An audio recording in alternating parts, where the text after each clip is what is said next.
This is the X&C Podcast, your Xbox newscast, featuring Colteastwood and Mag, hosting industry interviews and gaming talk live on YouTube every Monday night at 5 p.m. on the West Coast, 8 p.m. on the East Coast. For all of you listening around the world, X&C Podcast is available on demand on Spotify, Google, and Apple Podcasts. Welcome to the show. Join the chat, hit the like button, and let's get into this week's topics with the Xbox newscast.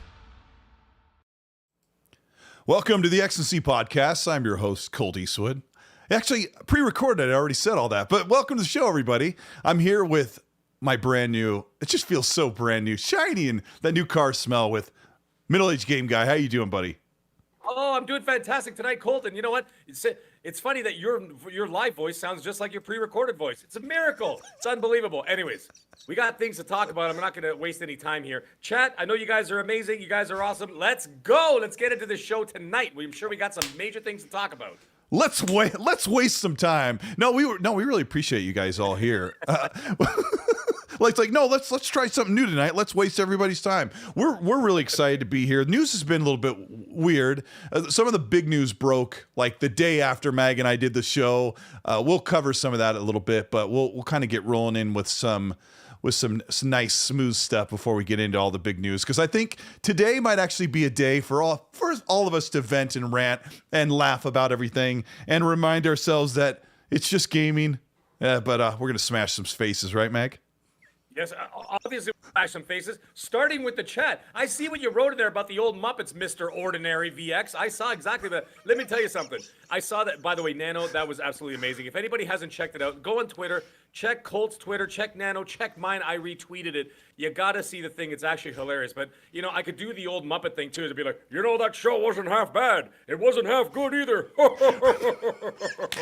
Yes. As we hinge our heads back like a Muppet. Yeah, so apparently we're the two old guys from the Muppet Show. But, I mean, come on, man. Combined, we're 88 years old. But separately, I'm 48, he's 40. Come on, we're not even old. And you know what? Judge it. Let's hoping that an asteroid doesn't hit the Earth. You guys will all be there too at some point. So don't make jokes about being old, because then when you're 40 something and you're gaming, and then some other kid's gonna go, "Okay, boomer," and then you're gonna be the one. Oh my days! Oh, it's coming. They do, Mr. Ordinary. It's coming for you, by the way, buddy. It's coming for you first. They're gonna be like, you're gonna say something like, "I don't like Street Fighter 15. It's not really good on the PS8." And then some kid's gonna go, "Whatever, boomer."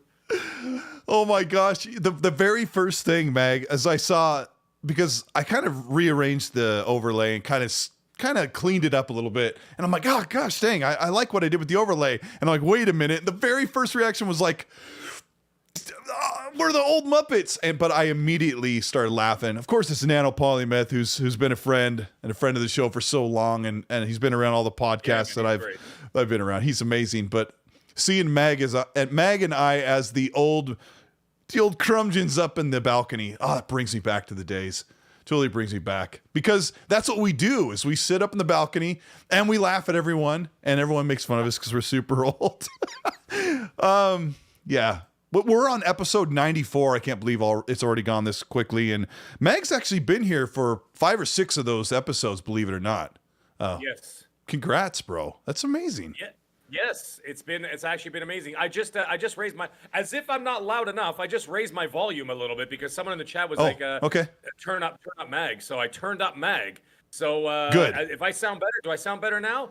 Chat, yes, please let us know. I actually brought my mic down because today Mag's mic is working correctly. It's just quieter. He's probably, like he said, he's afraid to blast it too much. But I kind of blow the speakers out. I've had people in other shows saying, "Turn Mag down."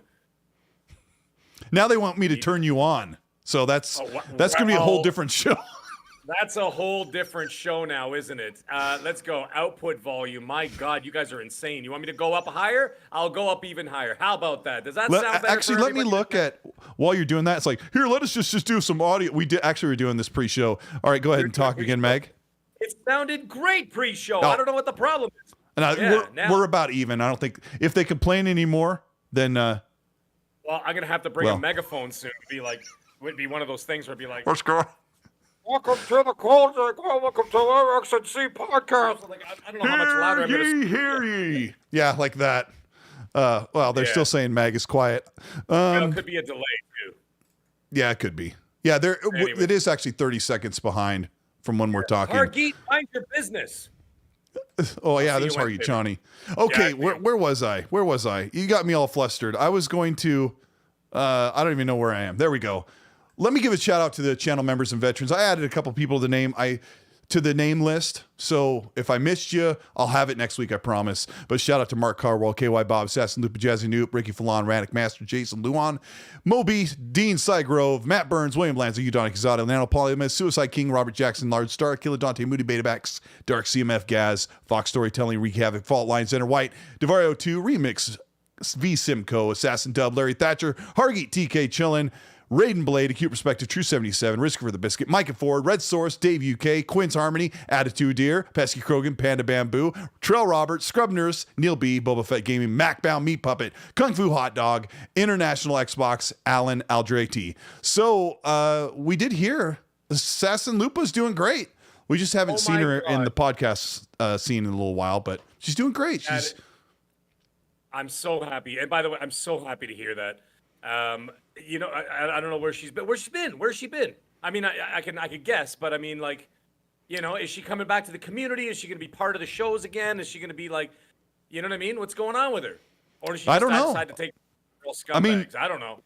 Maybe she's just like playing some exclusives and hunkering down, but no, she's doing alive and well. Thanks to Mav, Fun Speculation, for finally hearing from her. And I think Dealer Gaming said that he had talked to her behind the scenes a couple times or talked to her family and knew she was doing all right. So good to hear. I've spoken to her husband a few times over the last 2 years. Her husband has been amazing, by the way, like a wonderful guy. I've spoken to him a few times. Obviously, Fun Speculation, Mav, if anybody, you know, shout out to Mav. He's a great guy. Go check out his shows, by the way. Anyways, he talks to her a lot behind the scenes too, right? So yeah, it's nice to hear that she's up and running. Thank goodness. So I'm glad to hear that. And Lupa, if you're listening, come on, man, get back to the community, baby. We miss you. We miss you. We want to hear your voice again. So you know, get back out there and stop. You know what she's doing? I know what she's doing. She went over to the PlayStation side. That's what happened, and she just didn't have the heart to tell us all. So Lupa, if that's what. If you've become a full pony like myself, then behind closed doors, then you know what? You got to just reach out to me, man. We're going to create our own silent community in the background, like the League of Assassins. No one will know we're actually there, but in the background, we're all just playing PlayStation games. But anyways, in all seriousness, we're glad to hear that you're doing well. Colt, let's get into the show. Apparently, by the way, the chat's saying I sound great now. So that should. Of course, you sound great. Well, I'm going to keep those levels. I'm going to keep that volume on from now on for doing this show. So hopefully that's good enough for everybody. But anyways, let's talk, baby. What are we going to talk about? Well, let's talk about, there's no big exclusives out right now, but everybody's playing a bunch of different weird games or testing the waters on different things. Let's talk about what you've been playing. I've been playing a couple of strange old classics lately. Really? What have you been playing? Okay, well, first and foremost, sorry, go ahead. No, I'm just asking. What have you been playing? That's what I'm asking. And hit the like button. Hit the like button for crying out loud. I have these two cabinets you see behind me. I've been playing those. Big Buck Hunter. Those are from my bar days, baby. I used to go to the bar and I used to get like $20 in change and just stack it up next to the Buck Hunter. And then my rival, this guy Mark, he used to come down to the bar. He'd get $20 in change, and we'd play Buck Hunter all night. Now, did you guys do this to make sure that you couldn't pick up any girls? Well, I was already engaged at the time. Well, actually, no, I was dating my wife at that time and then engaged and whatever. And then funny enough, then she started playing Buck Hunter, and actually getting the machine was her idea because she saw it and she's like, we're getting this. And I'm like, old days. Yeah. I'm like, really? She's like, no, we're getting this. She goes, and I'm like, well, it's really expensive. She goes, I'll give you half the cash. And I'm like, can you imagine we live in the same house? And she's like, she goes, I'll give you half the cash. I'm like, fine, I'll buy it. And then while I was there, I saw this Mortal Kombat 30-something year anniversary edition, legacy edition. So I bought that, and that's got like 15 games on it. Buck Hunter's got 4 games on it. I've been playing that. And then, of course, I'm still mopping up, what the hell is it called? Hogwarts Legacy.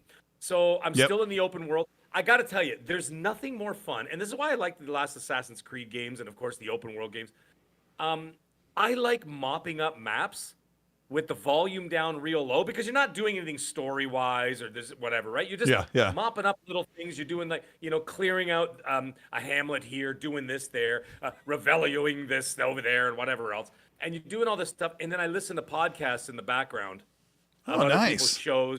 It's so much fun. And you know what the funny thing is? My wife picked up on it. So she's upstairs playing Hogwarts Legacy. And she's got like podcasts on playing on her phone or on her tablet or whatever. And she's got that on the background. And I mean, obviously, I talk a lot of games during the week, so I listen to a few podcasts. But most of the time, I'm actually listening to Hollywood podcasts like Midnight's Edge, people like that.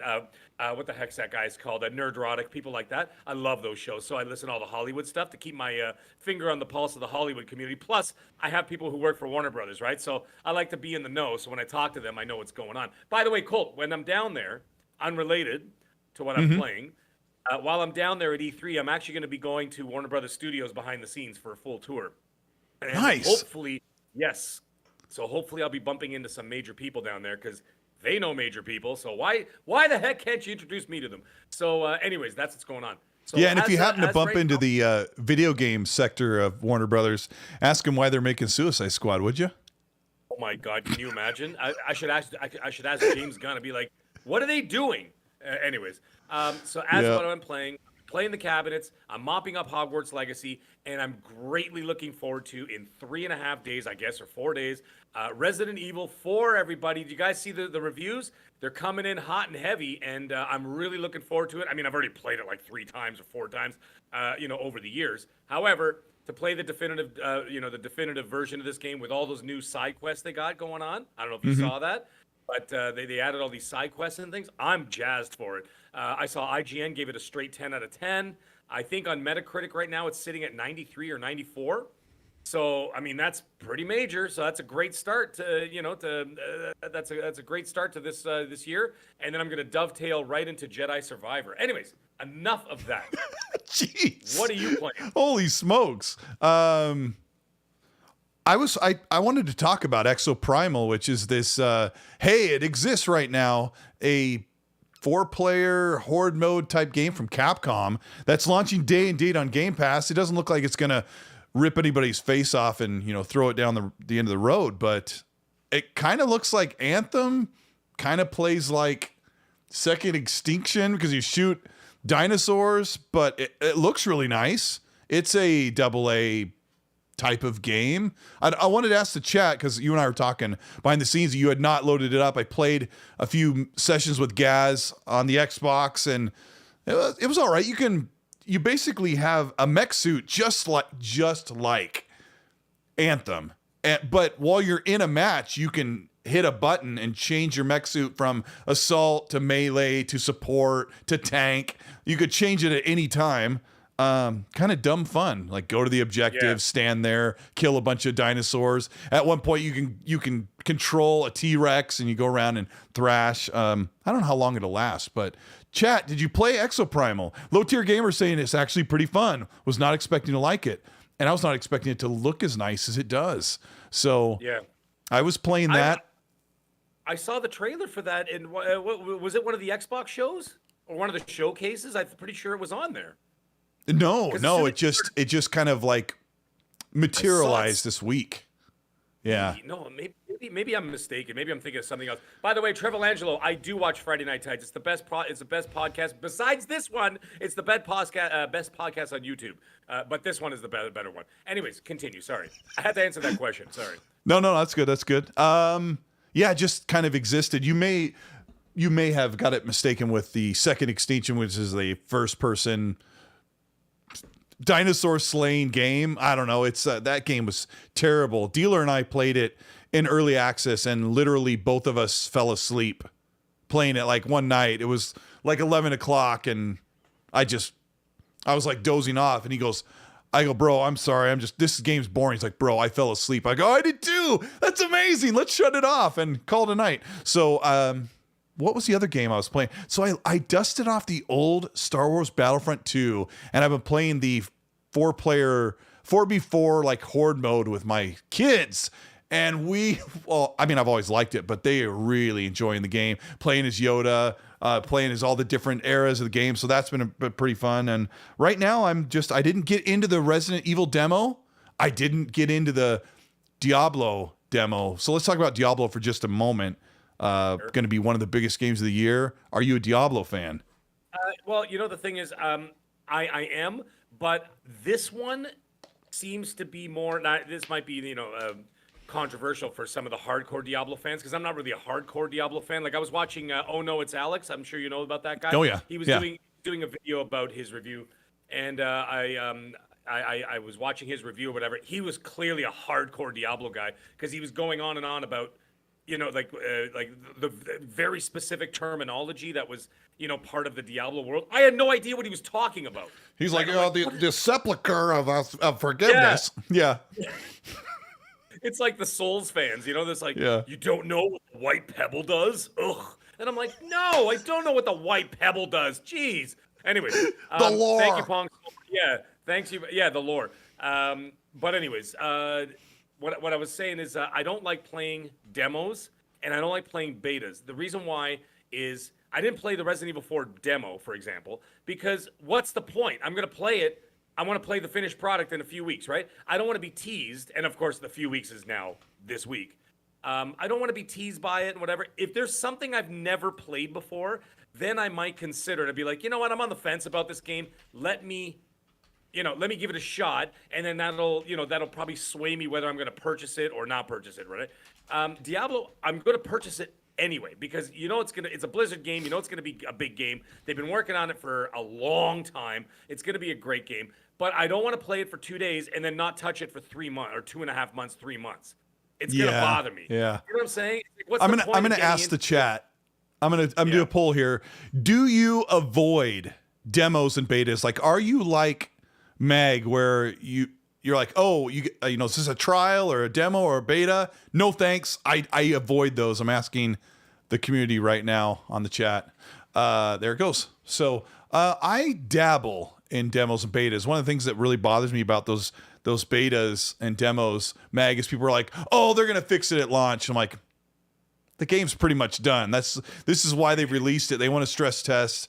And they're like, oh, maybe they'll fix the way the combat is, or they'll fix the balancing. I'm like, not at launch. But I don't know. I mean, that's what QA.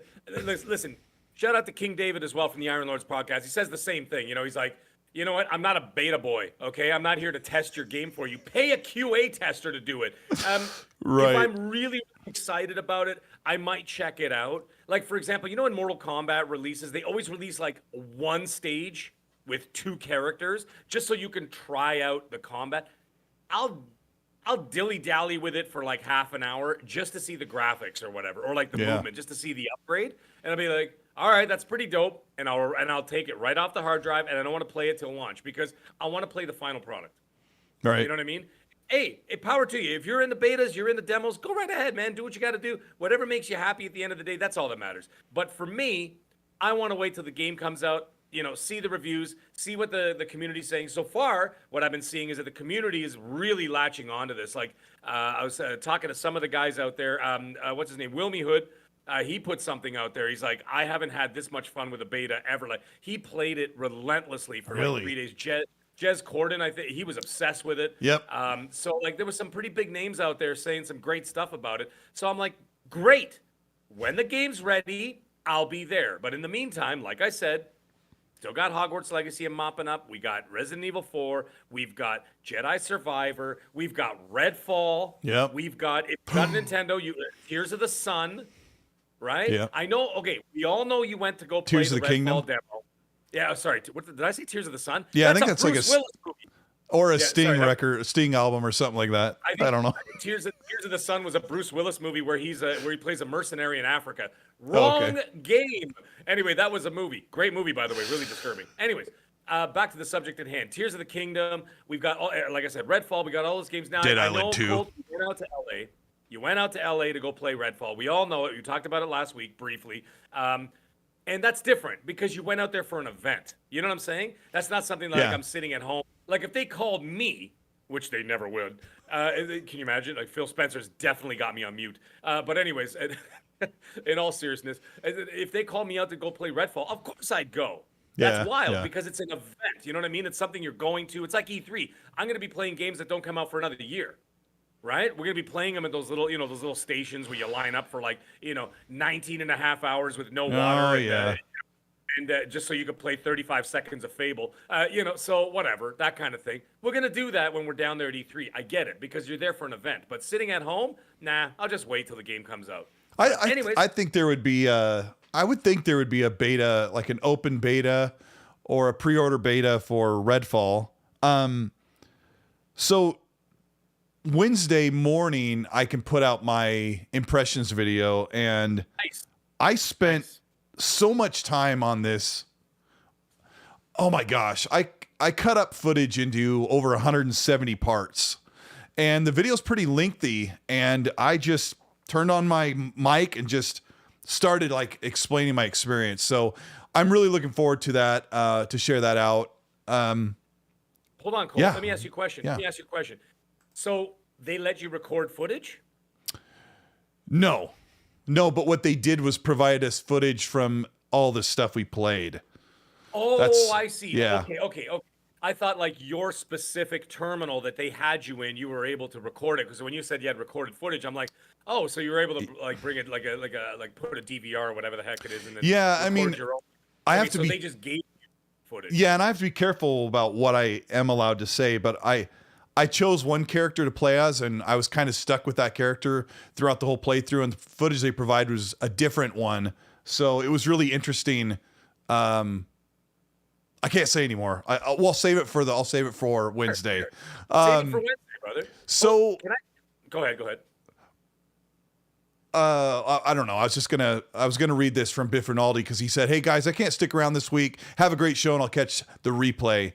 Thanks, Biff Rinaldi, for sending that. Also, the show goes up on Spotify and Google and Apple Podcasts and a couple other platforms. But I recently recorded a spot for Spotify that gets the podcast out to all the other platforms. I don't know how this works. It kind of ties into what we're going to talk about, Mag, because you and I are going to talk about some of the nonsense and some of the new unrolling of information about ABK today. But Spotify is hosting this company that gets like our podcast out to every other platform, which is so weird because Spotify has their own platform for podcasts, but yet they're sharing it with other companies, much like Xbox does, which we'll get into in a little bit. Detective Siege says, with a $20 super, thank you, Detective. He says, can we point out the Far Cry 5 upgrade, though? My goodness, that game is beautiful on the Xbox. I do want to talk about that right now. I've been playing, this is so funny.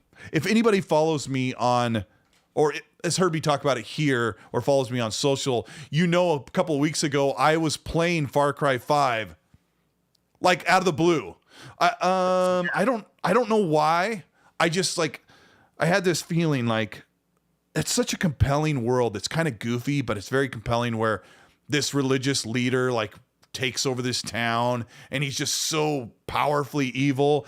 And I'm like, that's such a great Far Cry game. So I play it, and I'm playing it at 4K 30. I'm like, gosh dang, this game looks so great. And then I play it in FPS boost, and it's like sub 1080p. And I swear, 5 days later, Ubisoft drops the native 4K 60 native upgrade for Xbox Series X. And guess what, Mag? It runs at half the resolution on the PS5. Riddle me that! Wow.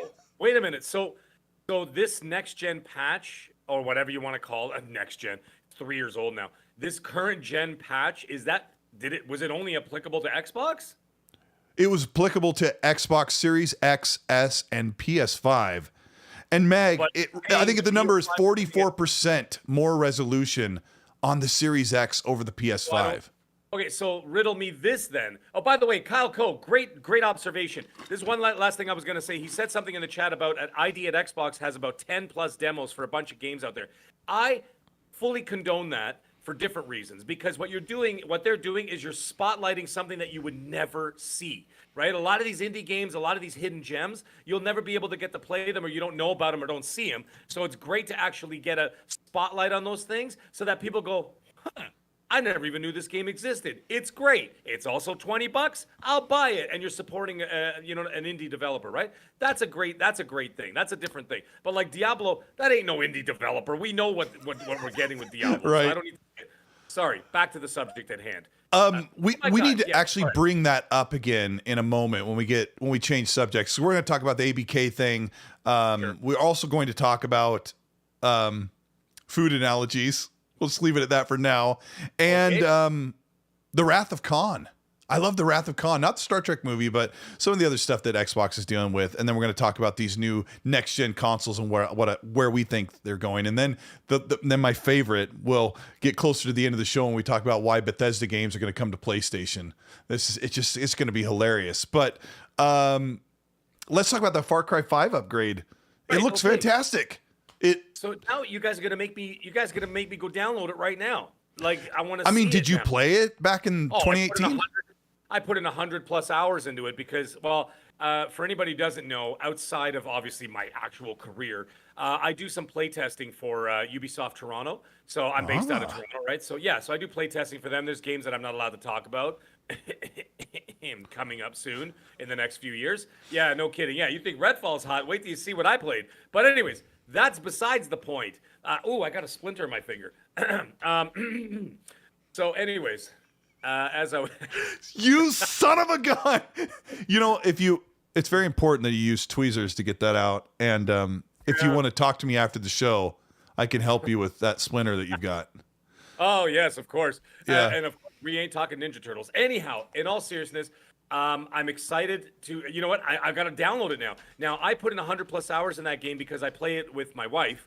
And we have 2 separate home theaters in this house. Mine downstairs where I do all my gaming. And of course, I got my cabinets and I got all kinds of gaming systems down here. And then, of course, my wife has her own upstairs because that's what happens when you marry a gamer. You can't share TVs. So we had to basically build our own our own battle stations. So we play any co-op game that we could play together. We always do. And hey, that's true love, folks. Anyways, I put in 100+ hours of Far Cry 5 with her, and it was awesome. I loved every minute of it. I loved the world.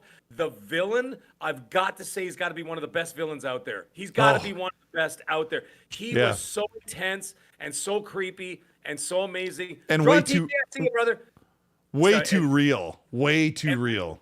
Way too real. And you know what else? I liked his siblings. His sister with the the crazy Faith thing. With all the poppies. Yes. And there was that. Then there was the brother, and then oh man, it was nuts. What a great game. A nice little side thing for one of my close people that's watching the show. One of his brothers, the cult leader's brothers, Jacob Seed, is voiced by Seamus, one of the main characters from Castle, a show that I watch. I'm finally catching up on the old 10-year-old Castle show, and one of the main cops voices one of the main bad guys in Far Cry 5, and I didn't realize that till I picked it back up.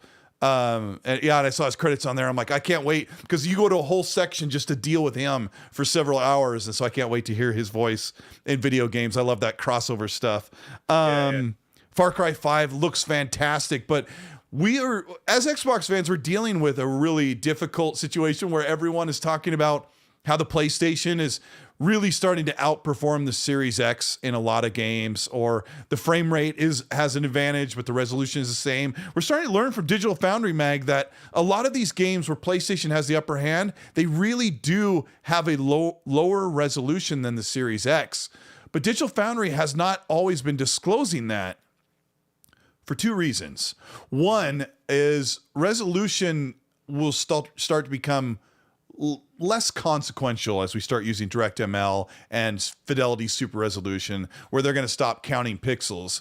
But the other problem is it's apparent that they use that extra headroom on the Series X, and then the developers don't realize there may be performance hits. But here we are with Far Cry 5, Mag, and it's running at 44% or 46% or something like that. More resolution than the PS5, which is more in line with what I predicted would happen for years. Yes, you've been saying it. Dealer's been saying it. They said it's going to take time, but it's going to happen. A lot of people have clowned both of you guys about it and say, "Look at this game, Colt." You know, or then someone else on Twitter be like, well, look at that dealer, because PlayStation was running something 1.2% better than the Series X. But anyways, whatever. It's besides the point. By the way, I saw what you said. You want to take a shot? Someone in the chat actually said, if you want to have a drinking game, take a shot every time Mag says so anyways. It's not my fault. My brain is a three-ring circus. I got 18 different topics going on at the same time. I'm thinking about work, my kids, the show, chat. I'm doing this. I got games in my head. I got Far Cry 5 dancing like little sugar plum fairies above my head. It's a madhouse in here, folks. So anyways, right. Listen, I want to ask the chat this too. I'm going to ask you, and I want to ask the chat. By the way, I want to ask. I heard rumors from both sides, and this is why I want clarification because I couldn't get it. I've heard from Xbox guys that Resident Evil 4 is performing and running better on the Series X. Yes, but I've also heard PlayStation guys saying the exact same thing, and I'm like, well, which is it? No. D-Batch, as I'm calling him Digital Foundry. D-Batch ran his own analysis tools that Digital Foundry uses and found out that the Series X version is better in performance and resolution, but the Series X version, for some reason, has a massive dead zone problem. Gavin Stevens, a guy I follow, a developer lives in the UK that's on Twitter. He was showing he would move his controller, like move the stick almost all the way over before it would register the movement. Like it's just a massive dead zone. I'm getting deja vu. I felt like I said this last week. I probably did. Welcome to the ADD and Old Man Podcast with Mag, Colteastwood, and Sugar Plum Fairies. Well, you did this on the camera. I'm dying. But yeah, no, there's a performance. Shout out to over 950 people who are here. Hit the like button. We're going to get into the hot topics. We were just kind of warming up with the games. I'm going to start off by not naming anybody because that's what I like to do. But apparently, Mag, you're going to love this. This is a food analogy. Apparently, some people were running with this notion that what if, with this ABK deal and Xbox buying Activision, what if McDonald's, who sells a ton of Coca-Cola in their restaurants, what if Burger King came in and bought the rights to Coca-Cola and said, hey, McDonald's, you can still have Coca-Cola, but, we get that 30% instead of Coca-Cola Bottling Company. Apparently, this is justification for PlayStation to go all out and block this merger and be afraid for their own profit and revenue stream. Mag, what are your thoughts on this Coca-Cola analogy? Did you clock it? I've seen this guy. He's new. Hey, listen, I'm not gonna clown the guy or whatever, but he's obviously very new to the community. Hey, I was there once too. I was new to the community as well at one point, so I'm not gonna say I'm still new. Yeah, I guess we're all considered new, right? However, in some respects, he's right. Some respects, he's absolutely wrong. Like I understand like the part of like, I understand why Sony would have to fight this thing tooth and nail. I get it. That's their job. Their job is to protect their financial interests, right? Okay. Let's compartmentalize this. So let's compartmentalize all this. So anyways, sorry, it's going to be the new thing because someone else said it in the chat. And by the way, before I get into this, listen, anybody wants to ask me any questions about playtesting here in Toronto, just DM me on Twitter. I saw you, Nigel. I saw you in there. Anyways, back to the subject at hand. Let's compartmentalize the situation. Mr. Sony Pibb is better, yes. Go ahead. Sony's going to do what they've got to do to protect their financial interests, right? Sure. Of course they are. It makes absolute sense. I would fire Jim Ryan if he didn't. Jim Ryan's job is to protect Sony's financial interests. Him trying to block the deal is absolutely his job. Okay. At all costs. You cannot fault him for that. Shout out to Everborn Saga for saying that. But he was the one who's been saying that for the last 2 weeks. He's like, if I were the head of Sony, I'd fire him if he wasn't fighting for fighting to get this thing blocked. However, that being said, we're pushing that aside now. That being said, this is also capitalism. You have the right. Yeah. You have the right And that's why everybody is, everybody around the world, they do what they do. They have to go through all these committees and all this other stuff, whatever, the FTC and everything else, and the CMA and all these other general bodies around the world. They have to analyze this to make sure that it's fair. Understood. That's also fair. We get that. That's part of the deal, especially when it's $70 billion. Okay? So it's one of the biggest tech acquisitions in the world, right? So therefore, they're going to check on that. That being said as well, is that you're going to have to understand that capitalism allows you to be able to purchase whatever you want, when you want, how you want, as long as it's legal. It is nobody's decision to gatekeep anything if it's available for purchase. For example, if you want to go back 15 years ago, or 20 years ago, I think it was, no, it's more than 20 years ago now, Spider-Man was everywhere. It was like gaming-wise. It was on, well, actually, funny enough. It was on 360 and PS3, and then there were Spider-Man games on the Nintendo. Yeah, you're right. And then who bought Spider-Man? Sony. Who's not allowed to use Spider-Man? Everybody in the world is not allowed to use Spider-Man unless they have express written permission by Sony. I understand that Spider-Man is clearly not as big as the ABK. However, Spider-Man is just as big because you know what? Spider-Man still sells the most comics, if anybody knows anything about comics. If anybody knows, they do, which have been the only successful Marvel movies since Endgame. Riddle me this, Batman. It is the Spider-Man films are the number one grossing films of that abomination, no pun intended, of Phase 4 and the beginning of Phase 5 of Marvel, right? All the best-selling and most profitable films are Spider-Man. Spider-Man is one of the biggest IPs on the planet. Therefore, they have gatekeeped the hell out of it. Why? Because they purchased it, and there's nothing you can do about it. Mag, if Spider-Man was a soda, what soda would he be, or pop? He would 100% be Coca-Cola. Why not Pepsi? He's got blue on his uniform. Blue, red, white, and blue. Pepsi is the same as RC Cola at this point. Do you guys even get RC Cola? It's like this third-rate ridiculous. You can, and I don't love the flavor of Pepsi. I do like Coke though. Should we do a soda poll in the chat? A lot of people are fighting about Mr. Pibb and Dr. Pepper because I love you guys. While Mag is explaining the fiduciary fiducious. Yeah. I've upset some people in the chat with my Spider-Man. Ninja Nurse, I see what you're saying. He's like, the new Spidey films are awful. But you could say they're awful. You're entitled to your opinion 100%. However, they're the most profitable films that superhero films have been released since Endgame. That cannot be argued. It's just like people who say Call of Duty is the worst game ever. Oh, it's the same crap every year. It hasn't been good. Some guy today said Call of Duty hasn't been good since 2008. And I'm like, you. But it's the biggest and best-selling game every single year of all time. It breaks every single NPD record. It's the most profitable game, and this and that, blah, blah, blah, blah, blah. We all know the story, okay? Yeah. The thing is, it doesn't matter. And like I said, you're entitled to your opinion.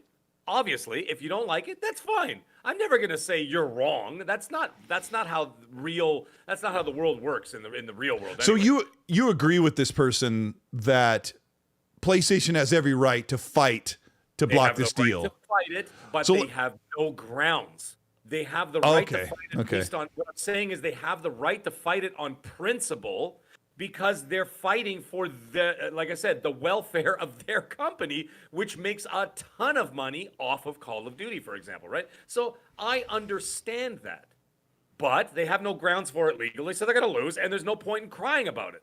There's no point in crying about it or being upset about it. There's nothing illegal about it.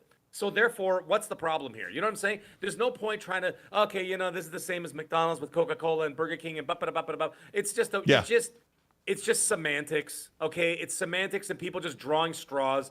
It's rats on a sinking ship. It's all these different analogies I can come up with off the top of my head. It's all a bunch of nonsense. Don't worry about it. Leave it alone. You're not going to stop it. The deal's going through. Just like I said last week, just like I said since last year, it's going to go through because they have no legal grounds to do so, to stop it. Okay, they will be, what the hell do they call it? I can't think of it. The word escaped me for crap. See what happens when you're old? Anyways. Well, let me, so I agree with you. I agree with you that if PlayStation didn't fight this to some extent, what in the heck are they doing, right? It also bothers me. It's like, well, it's not your money. I've said that a bunch of times. It's not your money, Jim. You didn't make this purchase. Xbox is. Now, the whole analogy about if anybody knows, come on, some of us, everybody except Mag eats fast food. Coke at McDonald's is a massive deal. In fact, there are statistics. My brother used to work for Coca-Cola. In fact, I did too for a summer. I was a Coca-Cola material, Mag. We'll tell that story another day. But so on Twitter, I'm going to tell everybody that you sold Coke. All right, that's yes, good. I sold Coke. Right, yeah, back in '98, I was a Coke merchandiser. Yes, for sure. So there's a statistic that my brother would probably be able to tell me if I asked him, but Coca-Cola sells out of McDonald's so fiercely that when you go, this is kind of funny for those of you who like drinking soda. If you go to Burger King, they have massive canisters of CO2, and then they have big boxes full of big plastic pouches full of syrup. And that's how they distribute the soda so that they can get it through the drive-thru or over the counter. But at Coca-Cola or at McDonald's, they actually have a reservoir that comes in like a gas station. They sell so much Coca-Cola. That is what I've been told. So they sell a lot of Coca-Cola, all right? Now, here's the funny thing.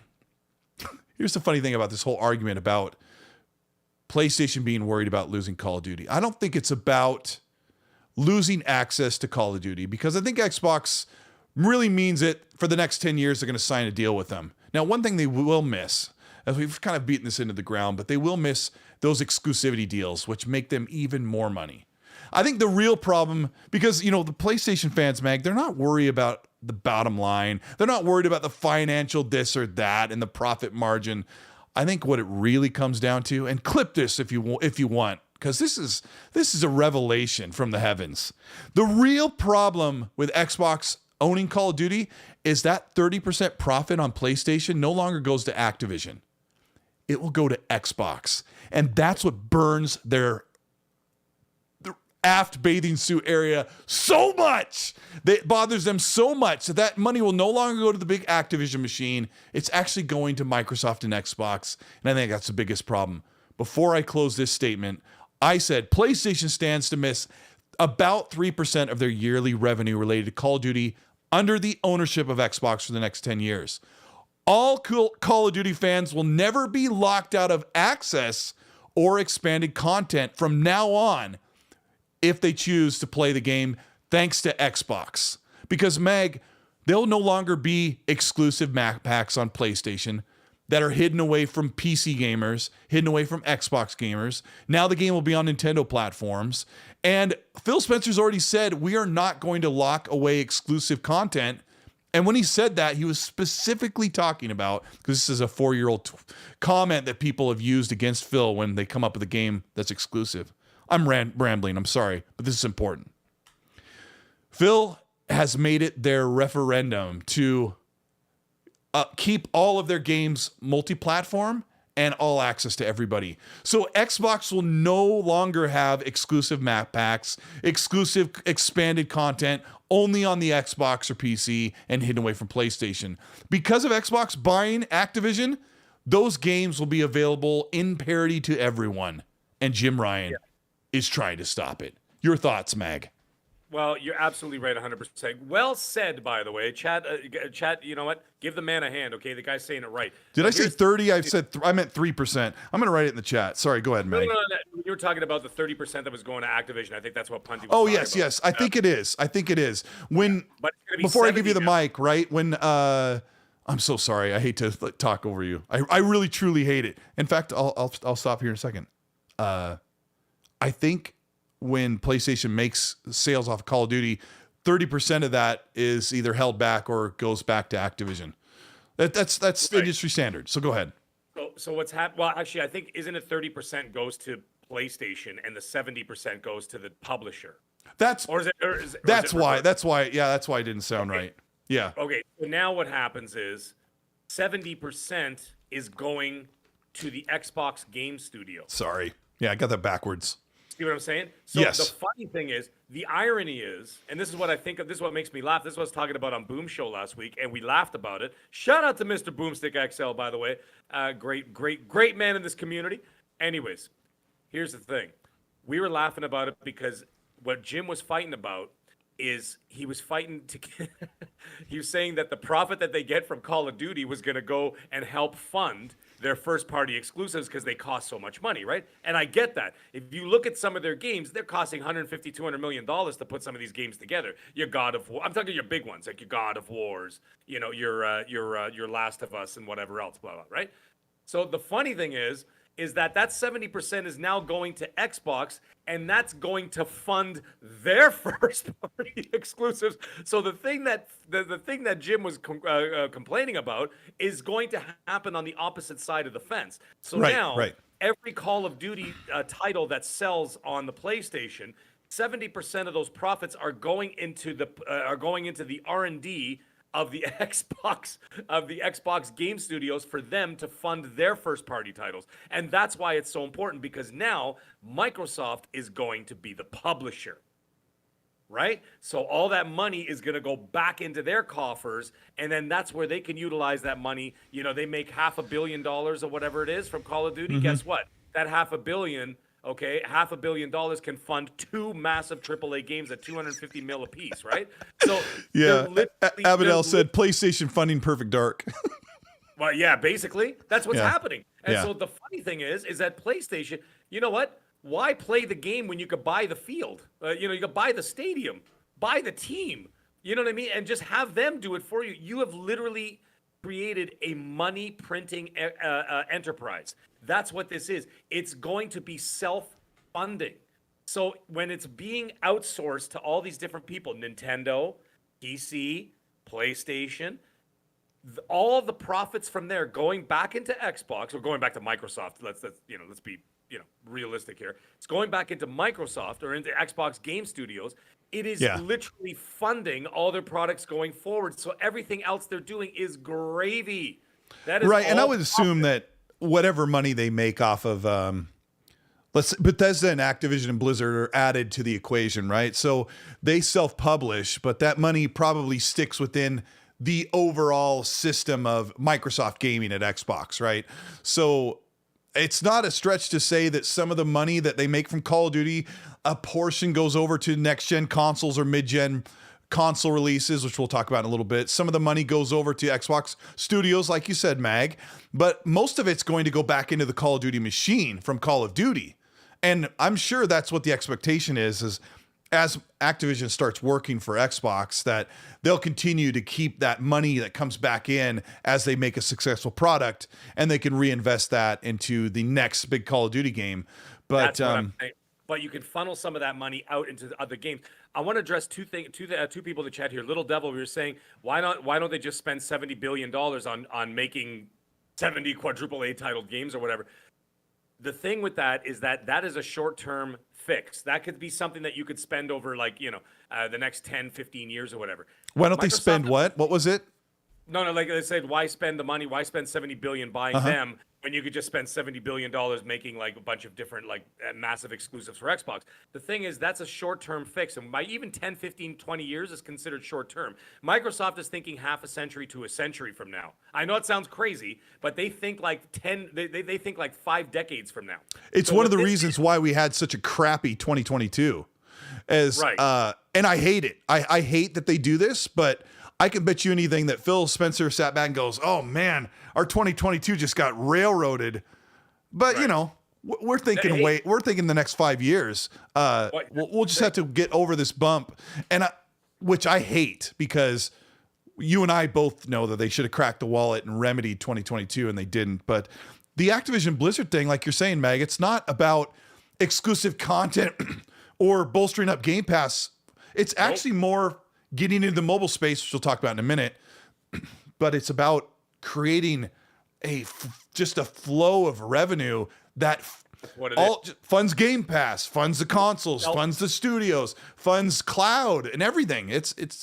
I mean, generating money so that it keeps the business afloat without even having to actually spend any money. It is literally generating enough to keep it afloat on its own. So that's how Microsoft succeeds in the way they do. When a lot of people say, how the hell is Microsoft worth $2 trillion when they've had all these failures? You know, they've had the Windows Phone, Zune, and all this other stuff. Is that because when one section or one division falters, the other ones basically they print money and it funds every other department. That's how it works.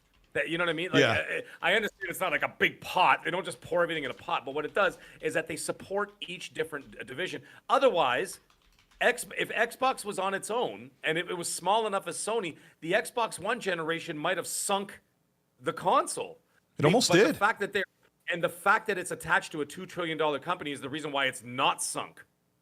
That's why. And that's why Sega sunk, because Sega did not have $2 trillion in their bank to be able to afford to keep it afloat until they could come up with a much better long-term game plan, which they have. The other thing I was going to mention, it was somebody else in here, calorie. And yes, I'm trying to keep my calories down, okay? So let's keep it down over here. Now, here's the thing. He said, PlayStation gets 30% for basically nothing. Xbox has to pay all the devs, etc. Correct. That's why they take 70%. Yeah. And they're going to take that 70%. And that's part of, like, let's say the $200 million that it costs to make a AAA game. Paying the devs is part of that $200 million.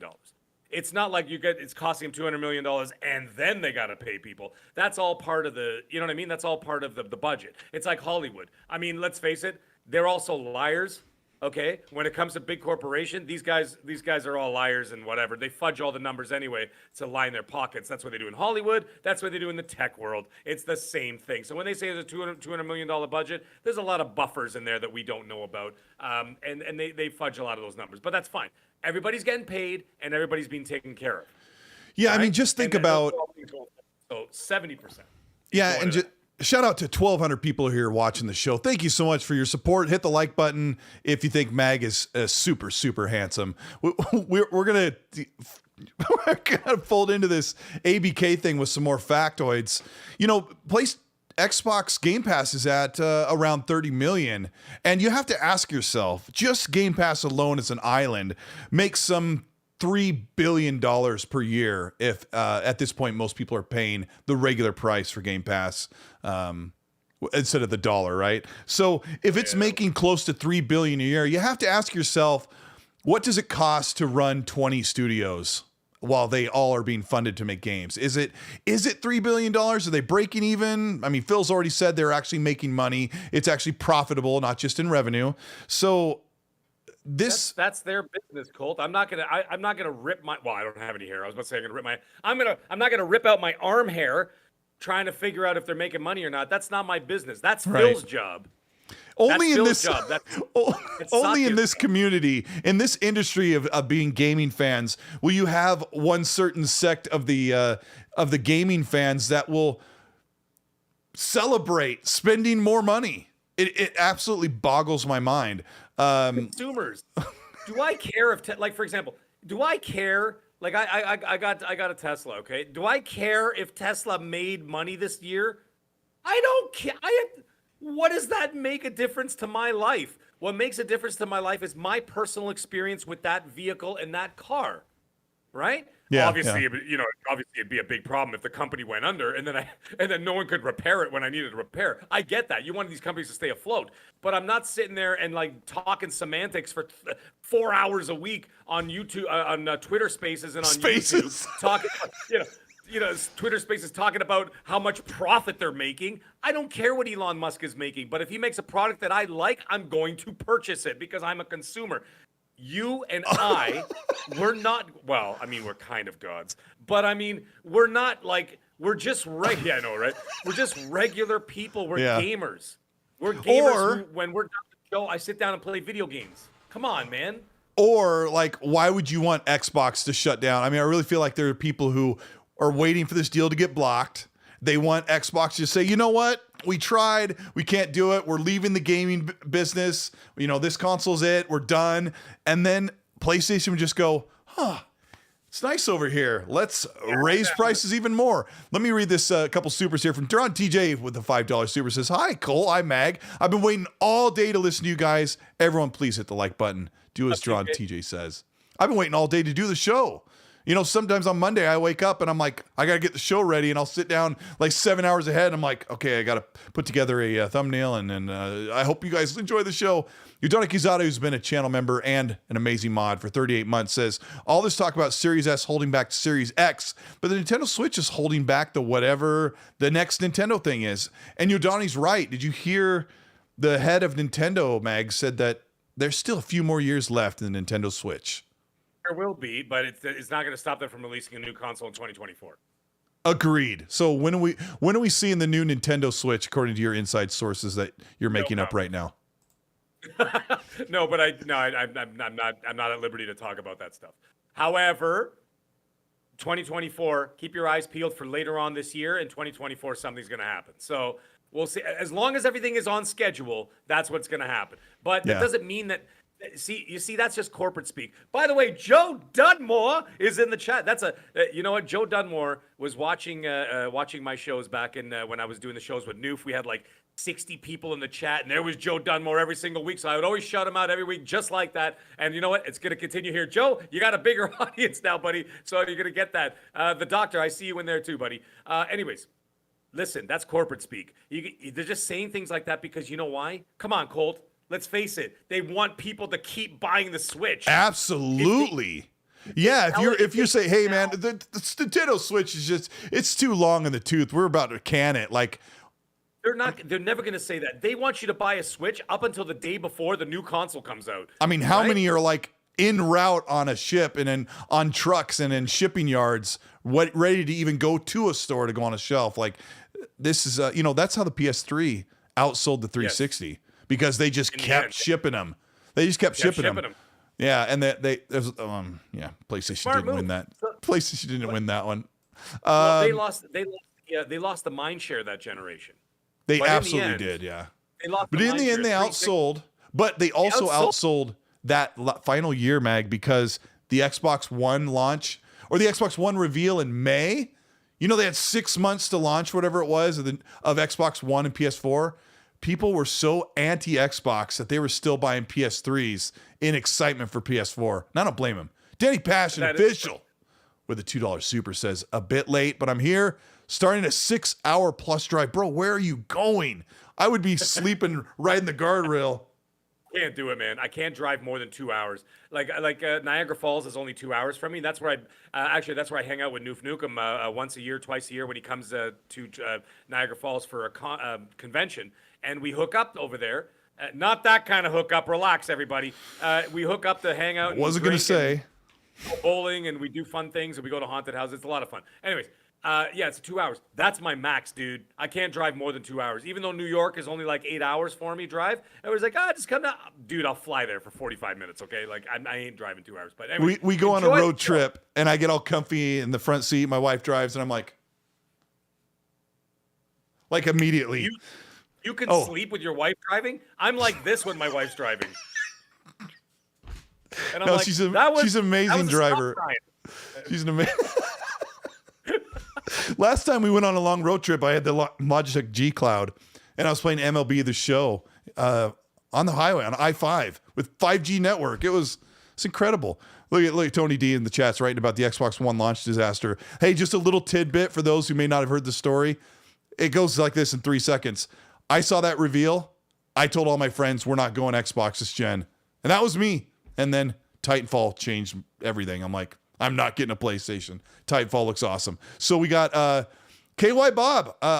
Hey. He wants me to be on the show this Thursday. And I'm making sure everything's ready to go because I want to be on and hang out with him. And he says, Diablo 4 closed beta whisked me off. Oh, I got to read this in such a whimsical way. He says, Diablo 4 closed beta whisked me off into an adventure this past weekend. So pumped for this one, Colt. Colt, you and Mag really flow good together. Rock on. You know what? That was fantastic. Thank you very much. Now you can do the intro for Fable when the Fable trailer launches. Here's the thing. Now, by the way, everybody's asking me about the Tesla autopilot, the auto drive, and I'm like, I'm never going to use it. Because if I want to drive 170, I do that. But the computer's not going to do that for me. I'll do that. Anyways, that's besides the point. Getting back to the subject at hand. Listen, I'm glad you enjoyed the beta, and I'm going to be right there when the game launches. But now, aren't you sad and brokenhearted that you have to wait another 3 months to play the game? It would drive me insane. Well, That's you got like, a little taste. Yeah. It's awful.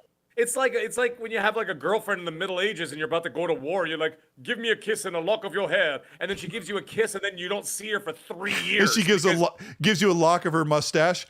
Yeah, and then you go off to war for 3 years and you can't see her because you're with your broadsword, fighting in Ireland or whatever the hell you're doing. That's ridiculous. Like, I don't want to play something that I enjoy and then not touch it again. I kept the lock of your hair in my breastplate for 3 years. Now I've got a rash.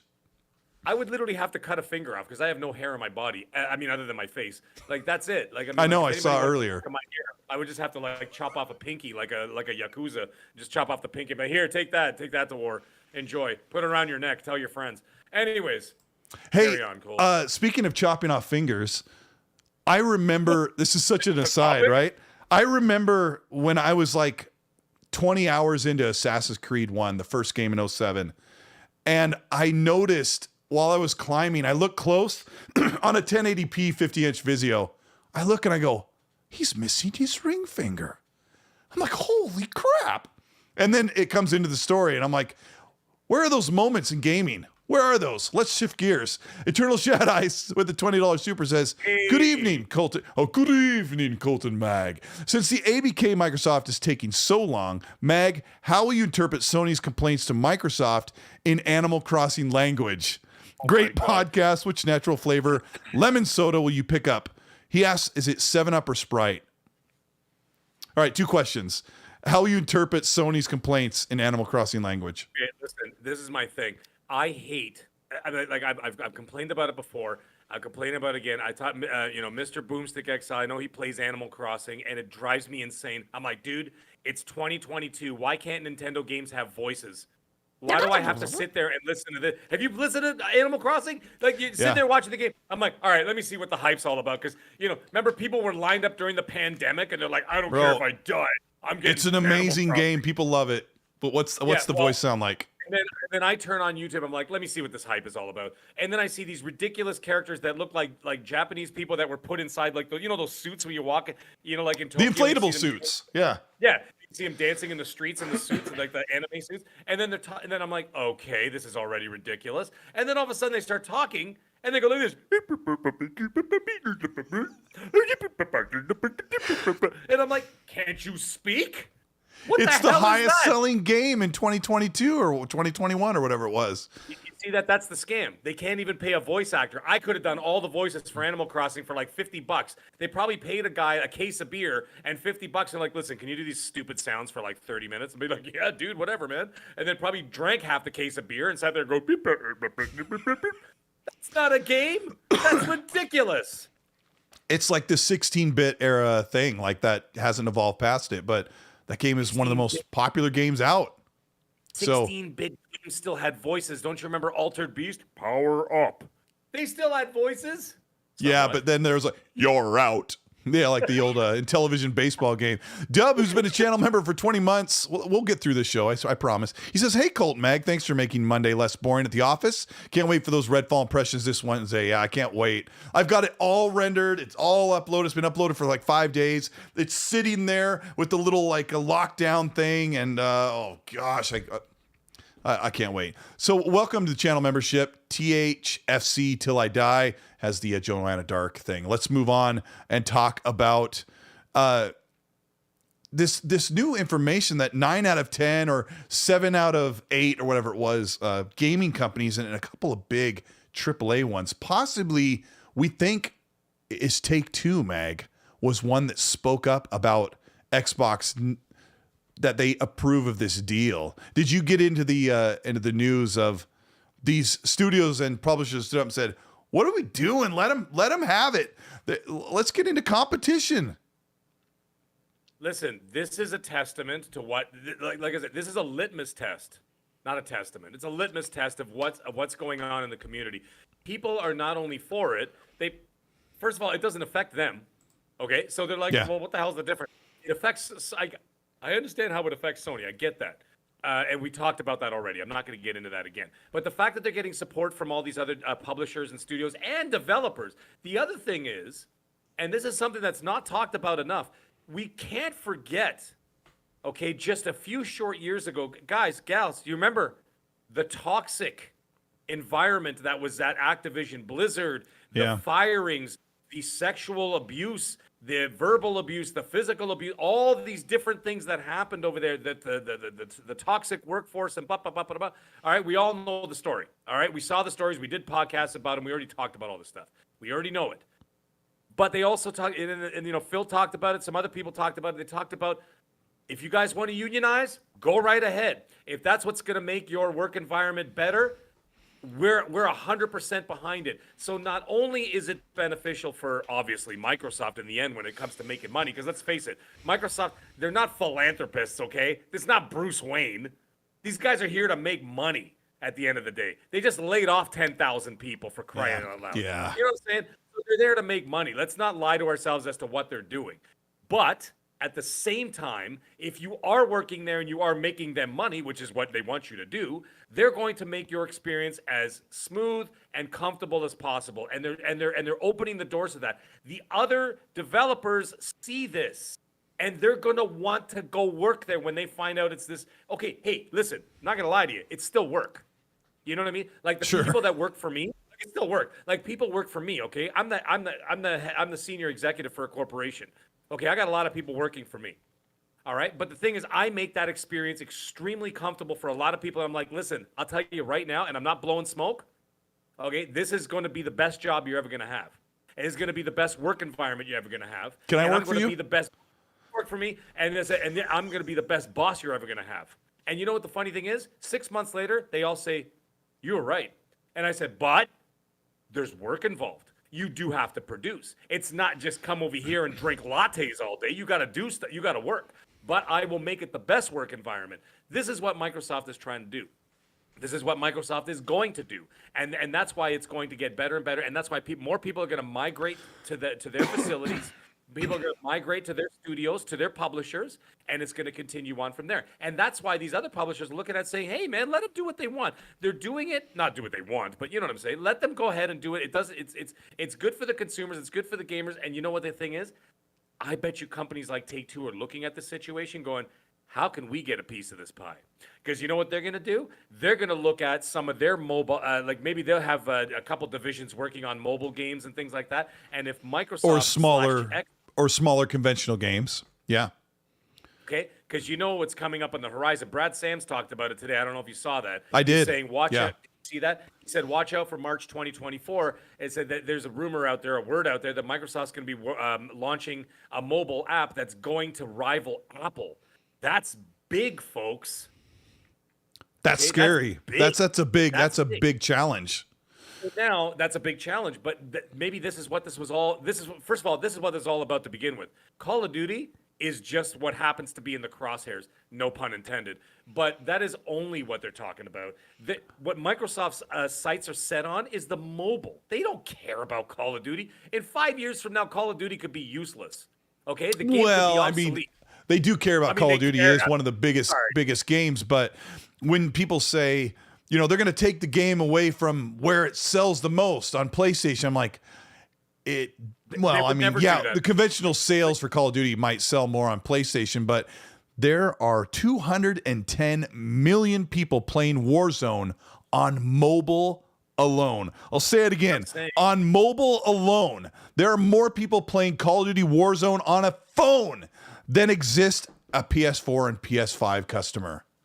So It is a big deal, and they need to get into the mobile market. And if Take-Two has some mobile games or some smaller games that can be played on a smaller screen, then they're going to want a piece of that pie. And eventually it's going to come to the fact where even Take-Two would want to put Grand Theft Auto 6, eventually, a couple years after it's launched, like they did Red Dead 2, onto Game Pass. And they're going to enjoy that fat check that Microsoft has given them. Yes, and cloud, and have it like on all these places. And Meg, you were talking about they're Xbox is here not to serve us; they're here to make money. But if you provide a great value and a great offering to your consumer, and you look like you give the appearance that you're doing great things and moving the industry and expanding it, and you're making money, then you're in a really good situation. The problem is right now, PlayStation provides a great thing for millions and millions of consumers. They have some of the best exclusives out there next to Nintendo. Right now, they do that, right? But they're also the laughing stock of the industry. PlayStation is situated right now where everyone is starting to say, wow, you're kind of looking like Gru. Or you're kind of looking like a supervillain right now, the way that you're trying to block crossplay. You were against crossplay for so long. You're trying to money hat AAA games, Star Wars, Final Fantasy, Spider-Man. You're money hatting these franchises away from everyone but someone who chooses to only play on a PlayStation. The other problem is they want to have that exclusive content. You know, you want to play Destiny here. You want to play Call of Duty here. You want to play Star Wars here because we have the content. Hogwarts Legacy. We have the content no one else gets. You got to play it here. And that starts to look like, gosh, I got to buy a PlayStation. And so this is where they look like the bad guy, and Microsoft and Xbox are starting to look a lot more favorable. And why in the heck aren't the regulators seeing it? You know, the thing is, at the end of the day, I've cried and complained about this for a long time. That the one thing, you're absolutely right, 100%. I have been on top. Listen, I've said this mantra for years, and people laugh at it when I say it because it sounds funny. Love PlayStation, hate Sony, and it's a fact. Oh, yeah. I love you know what I mean? Love PlayStation, hate Sony. I love the PlayStation. I love the PlayStation 5. I love the PlayStation 4. I had great experiences on those systems, both those systems. I've had obviously every single PlayStation. I've had greats on all of them. Xbox has been hit and miss, different generations for different reasons, right? Sure. Yeah. Xbox, the original Xbox, great. 360, fantastic. I put the 360 and the PS1 as the two greatest consoles of all time, in my opinion. Just Sure. my opinion, not anybody. Sure. And you know what I mean? So they're great. Over the PS2, huh? Yes, over the PS2. In my opinion, but I never owned a PS2, but I did like the PlayStation 1. Yeah. Love the play. Well, you know why? Because it took me in a different trajectory in my gaming career at that point. I just realized I'm like, this is next level. This is no longer Nintendo. Metal Gear Solid was like the experience that you didn't get in gaming. Yeah. So anyway, that being said, I never ever liked Sony's practices because what they do, and I know why they do it. I mean, they're doing it they've been strong-arming this community, not community. Well, yeah, they've been strong-arming the community and, of course, the gaming world at large since day one. They screwed Nintendo over. They put Sega out of business. Mm-hmm. They put the 3DO out of business. Well, the 3DO basically put itself out of business by being $1,000. But anyway, in the 90s. But besides all that, right? And by the way, my neighbor had one. That's the only reason. It's a lot right now, bro. I know. It's not a lot now. So, anyways, the thing is, they've strong-armed all these different things. They've locked people out of content. They've basically forced you to, if you want to do this. For example, it just happened this week. Like I said, my wife and I are both playing Hogwarts, right? I'm walking around Hogsmeade. Revelio, Revelio, Revelio, Revelio. Well, I'm in the shop going, this hat looks nice. Yeah. Ooh, this coat's nice. Right. I had one field guide missing, and I couldn't find the damn thing, right? Anyways, I see this thing when I Revelio'd, and I see this blue door, and it's got wood planks across it. I'm throwing every spell you could possibly. I'm like Voldemort. I'm like, I'm like doing everything under the sun, and this wood won't move. So I go upstairs and I go, honey, what's with this bloody thing with this door? I can't. She goes, oh, I looked that up. She goes, it's PlayStation exclusive level. I never even saw that. Oh my gosh. So I was standing in front of this bloody door for like 10 minutes, throwing every spell. I look like I look like John Travolta in Saturday Night Fever dancing, right? Like throwing every spell at this thing, right? Kicking your leg out, flicking your wrist. Doing like the 2013 Gangnam Style, anything to open this door. It's not working. And then she looked it up and she goes, yeah, I did the same thing. And she goes, turns out that's a PlayStation exclusive level and it can only be accessed on the PlayStation. You know how much that made me mad? Let me Let me move into the other thing that makes people mad with PlayStation, and this is something that we've heard complaints about, but one of these big publishers that spoke out about PlayStation to the CMA said that this is about a multi-platform developer that works closely with PlayStation, Nintendo, and Xbox. They explained the disadvantage of having their games in the PlayStation market, because you were talking at the beginning of the show, Mag, about small studios trying to find their way, and PlayStation is so big.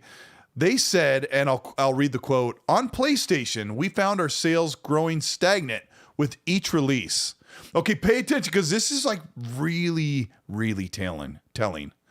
This is mainly due to the fact that despite PlayStation having a lion's share of player numbers and console sales, that share is mainly provided to larger titles from huge publishing labels and or developers who are willing to spend lots of money on paid marketing within PlayStation on the console. This means that on PlayStation, it simply isn't a level playing field for every publisher. PlayStation devices now, your title will rarely appear organically to the PlayStation players. Instead, you are 100% reliant on players knowing about your game already and searching for it on the store. This is the second half of it. They say on Xbox, the opposite has come true over the last several years. Remember, it used to be called the PlayStation Indie Station, and then it seemed like they didn't care about indies as much. Now Xbox become the place to find. They only like the indies because they had no releases at that time. As soon as their AAA started going, they're like, "Indie what?" And they went like this. Yep. And Okay, they so kicked them out the door. They're so like, "Oh yeah, we used you for the 6 months. we didn't need you. Yeah, we didn't need you anymore. Yeah. Get Uncharted. Bye," and then they slammed the door on. That was when they had that was the early PS4 era when they said our first party exclusives are sparse. That was a very hot quote. They were leaning on anybody that was going to get attention to them, and then all of a sudden it turned into like the Denzel Washington gif where he slams the door in the guy's face. Slam. That's pretty much what they did. Yep. Right as soon as their exclusives came up, they shut the door on everybody. And now, in fact, they raised the prices on being able to expose their games on the PlayStation Store. Did you know about that? They raised it from like $30,000 to like $40,000 to be able to expose it, like to put the tile. Like, yes, and man. I don't know if this quote properly illustrates how bad it is on PlayStation, but you're going to see as I finish this quote that PlayStation doesn't care about small businesses, which is a major gripe with the CMA against Xbox. They're afraid that Xbox will do all this and then small businesses will fail or will not have a chance to be in the competitive market.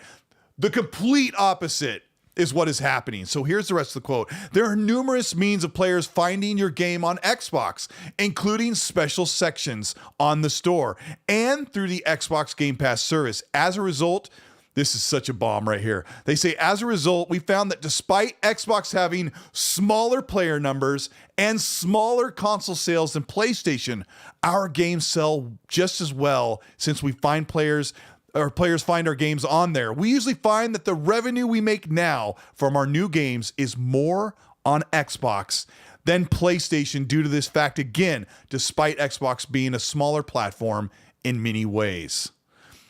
So now, doesn't that let that sink in, everybody? Doesn't that take us back to an hour and a half ago when we were talking about why PlayStation is fighting so hard for Call of Duty? Because their exclusives are not selling as well as people think. And which, of course, when they do put out numbers, they don't put. You notice in 2022 they had some hot games. They didn't put out any numbers. GT7 and Horizon didn't get numbers, but did God of War Ragnarok, Meg? Yeah, 11 million.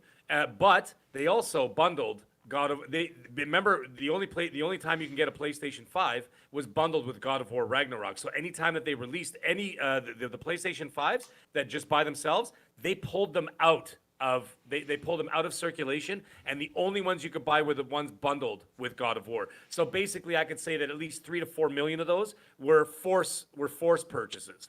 Right? I was at Costco the other day and I saw for the first time a PlayStation 5 display, and it had big cardboard flat boxes or cardboard cards that you take up to the register to get your PlayStation 5. All of them were God of War Ragnarok bundles. No Xbox Series S or X, but I've always seen only the Series S cards at Costco, but there was no Xbox there for some reason. But Series have. They're hard to find. They I are. noticed that. I went to Best Buy to buy one of these. I was looking to get the Street Fighter 2 cabinet, right? So Yeah. I was at Best Buy just hanging around, and I looked and I saw one Series X. That is, I'm not kidding. I'm not kidding.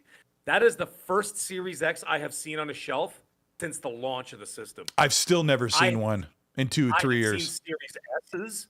I've seen Series S's stacked up.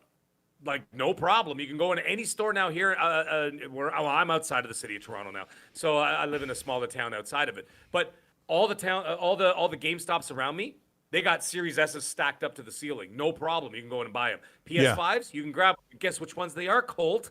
Just like you said, the only ones you could buy are still the Ragnarok bundle. Yeah. They do not have a PS5. Like, what if I don't want the game and I don't want to pay the extra? It's just like they're doing the same thing right now with the PSVR 2, that the only one that I can get my hands on is the one that's bundled with Call of the Mountain, that I heard is about a 5 out of 10. I don't want to play Call of the Mountain if it's 5 out of 10. I'll buy the PSVR 2 if it's got a 9 out of 10 game bundled with it. Yeah. But it's not. Like, if I want to play a 9 out of 10, I got to buy Resident Evil Village. Well, I already have a Resident Evil Village on the PS5. So I've got that. So apparently, as long as you have the game, you could play it, the VR version, right? I would buy it for that. Now you're forcing me to buy Call of the Mountain because I can't buy the PSVR 2 without it because they don't have the not bundled version. Yeah. I mean, like, shout out to Kurt 5150 and Under the Bus Network who are in the chat. They have a show on Wednesdays that talks all about guitars and music and Van Halen related stuff. But shout out to them for showing up. I might have told this story, but I'll make it quick. I ran into my cousin, my wife's cousin. He's like, oh my gosh, I finally got a PS5. And I go, you did? Because he's like a huge fan. Even when I was on Facebook, he was like, he sounded like every PlayStation pony when he was on Facebook. And I was like, oh gosh, he's such a cool guy. But he finally got a PS5. It's been 3 years, right? And he goes, but I'm really ticked off. And I go, why? He says, because I had to get the Ragnarok bundle and I already bought the game. Like, I already bought it for my PS4, so I don't need the game. And I'm like, well, can you sell the code? He goes, no, everyone already bought the game, or all my friends have the Ragnarok bundle. And he's like, so I've got this code, this $60, $70 game. I can't offload. And I'm like, well, that sucks, but at least you got a PS5. And it's got no games. And then I slapped him and we moved on. But no, it was, he's a good guy. Yeah, what I'm talking about? The strong arming you. That poor dude. That poor dude had to buy 2 copies of God of War. Yeah, like it's ridiculous. Like, I mean, someone said in the chat that they've seen PS5s without it, and okay, that's a rare occasion. But I'm just telling you, for the majority of it, what they did is they pulled them out of circulation. So that store might have just already had one in stock. Last week, I said you can't find a $500 non-bundled PS5, and like 8 people on Twitter said, "Here's a link for one," and sure enough, it was there. And I was like, "What? Okay." But maybe that changed that week. But shout out to Nick Marseille for correcting me on that one. Love you, bro. You're amazing. Let's talk about this PS5 Pro, because apparently it is it's sounding like a real thing, and everyone's asking me, as the Xbox guy, does the Xbox Series V2 and Xbox Series, we'll just call it the Xbox Series X2 and the Series S2. Gosh dang, let's start with that, Mag. What in the heck is Xbox going to call a mid-gen refresh? And throw that out the window once you get the right answer. Oh, what the hell are they going to call it? I mean, they've already got, first of all, they're going to have to keep it in line with what they got going on now, because they're saying they have the series consoles, right? When they talk about it, first of all, they've, at this point, I would imagine they got to drop the Xbox One and just get it over with, kill it. What does Kylo Ren say? Let it die. Just get it over with, right? And then you've got the series consoles. You can't have a Series X and a Series S and then name it something else like the Xbox Infinity or something. You're just going to cause mayhem. Well, so, I mean, let's start with, I'll lead you to the water here, Mag. Let's start with, they're going to keep the name and the middle name, right? The first name and the middle name. So the Xbox One became the Xbox One X and Xbox One S. So we know that nomenclature will remain. So if It's going to be the Xbox Series. What? Like what? I'm going to try this in Q&A. I don't know how this works. What will be the name? Xbox Series, and then I'll put a question mark. I don't know how this Q&A thing works, but I'm just going to punch it in here. They've already established, Colt, that X, and of course we know that now because with the One X and now the Series X, is that the X is the most powerful, right? From their systems. So if you were to go above and beyond that, what the hell are you supposed to do? You can't call it an X Plus. And I don't think they're going to use the word elite. They use that for only the controller, because I always thought when it was Lockhart and the Scarlett thing, it was Lockhart and Anaconda, that I thought that it would be Xbox Series V or Xbox something V. But what's it going to be, Mag? They're right. Something there. It might be a Series Elite. Well, I think, man, the chat's got some great stuff. I thought that Xbox moved to the Series name purely to follow in the iPhone and Android or Samsung footsteps. Yeah, like yes, yeah. So they're in a situation, they put themselves in this box where they can finally just, because Phil Spencer has also said that they're not going to do a mid-gen refresh. He said that like 2 years ago. But then again, he also said that the generations could really be a much shorter. And he says, I can see, I'm going to paraphrase his old quote, I can see when we have consoles every 3 or 4 years. And I know that makes people mad, but I kind of would choose to buy those pretty often. So what if they call the Series X, the next Series X would have to be a number 2, like a lot of the chat saying Xbox Series X2 and Xbox Series S2. I saw XL. I saw X2 sounds good. Someone put Series XNC. That's great. X Ultra. There are some great names. XE. Those. Yeah, that basically falls in line with Apple. I won't say Samsung being their direct competitor, because Samsung actually went like with numbers, even though they decided to jump a bunch of numbers for whatever reason. So I think they tried to catch up to iPhone, and then they made more models. But isn't it the iPhone 14 or something? 23. Yeah, they do, but they have different versions. So it'll say like the 14i and the 14e or whatever, right? I don't have Apple. I'm a Samsung guy. So like it's pretty simple for us. It's like the S22, the S23. It's going to be the S20, the S24, the S25. And yes, I know, I understand. Like I have the top model, right? So it's the I think it's the 2023 Ultra. It's called Ultra, right? So maybe this will be the Series X Ultra. That would make sense. Okay, now, I'm gonna put those in the poll while you're talking. Yeah, Series X Ultra sounds good. Now here's the other thing. We also have to keep in mind, Microsoft is not sitting around like we are right now going, what are we going to call this thing? They already have 35 names already like on a whiteboard. Well, they have them on a whiteboard, and then they already have them. They most likely already have them trademarked. Didn't Sony do the same thing to like the PS10? And even if they don't get to PS10, they still trademark the PS6, 7, 8, 9, 10, whatever. They do that anyway. So Xbox probably has the list of the next 30 consoles already named, even if they don't get the 30 consoles. If an asteroid hits us before then, we're not going to get the 30 consoles, right? So I'm just saying, the point is that they have the names already. So at this point, we're just living in speculation town. So yeah, and the other problem is Microsoft's naming convention is so out of whack that you could go total logic and then just kick it out the window and hope it hits your neighbor's cat. Ace Banner says, what was that?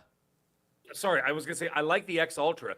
The problem with that is that when you call it the X Ultra, what happens when you top that? What are you going to call it then? I know, I like the name. I just don't think it goes forward. Ace Banner says, I heard Ray from Xbox Ready say Xbox Series next. No, I met Ray from Xbox Ready and Jimmy Champagne, his cohort that does PlayStation Ready, at the Redfall event. And they're really, really cool and funny guys. Really, really, really glad I got to meet them. They're hilarious.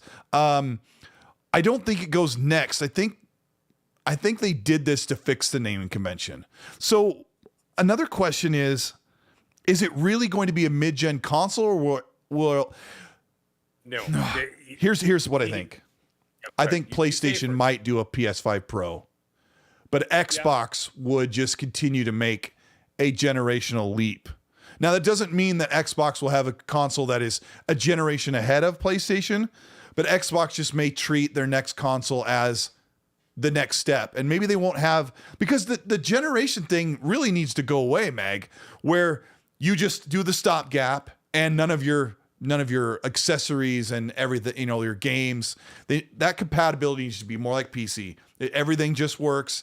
Everything's compatible. Boy, was my family laughing at PlayStation the other day when we loaded up Sackboy Big Adventure, and my wife's like, oh, we have a third controller in the other room. I go, no, it's a PS4 controller. She goes, that doesn't work with the PlayStation 5? I go, no, isn't that something? Absolutely no reason other than we believe in generations. I think that's going to go away. I want you to buy more stuff. Yeah, I get it. You're right. And you're absolutely right. Now, here's the thing, though. Before we get all too excited about these elites and ultras and next-gen consoles, if Phil said there's not going to be a next-gen refresh, that means that they're going to launch a new system earlier. However, sure. Walk the tightrope carefully, and allow me to explain why. Okay. Because of the pandemic, we haven't experienced 1/10 of what is supposed to be launched with this system now. Or any at this point, other than remasters. I was being nice by saying I 1/10, know. Okay? I was trying to be nice. But you know what? I don't always have to be nice. I could be like Patrick Swayze from Roadhouse. I'm nice till I'm not nice. Here's the thing. Oh, I like that. None of those games have come out yet. I don't see a return on investment yet on my $800 console. Yes, they cost $800 up here with tax and everything for the Series X. Okay? I haven't seen a return on investment in regards to first-party studio games because of it launched right in the middle of a pandemic, for crying out loud, right? And then, of course, everything shut down. Everything got pushed by a few years. I get it. I understand. I'm not complaining about that. But what I'm saying is before they start talking about any of this stuff, I want to see a ton of games coming out for the system we all paid for. That's what I want to see.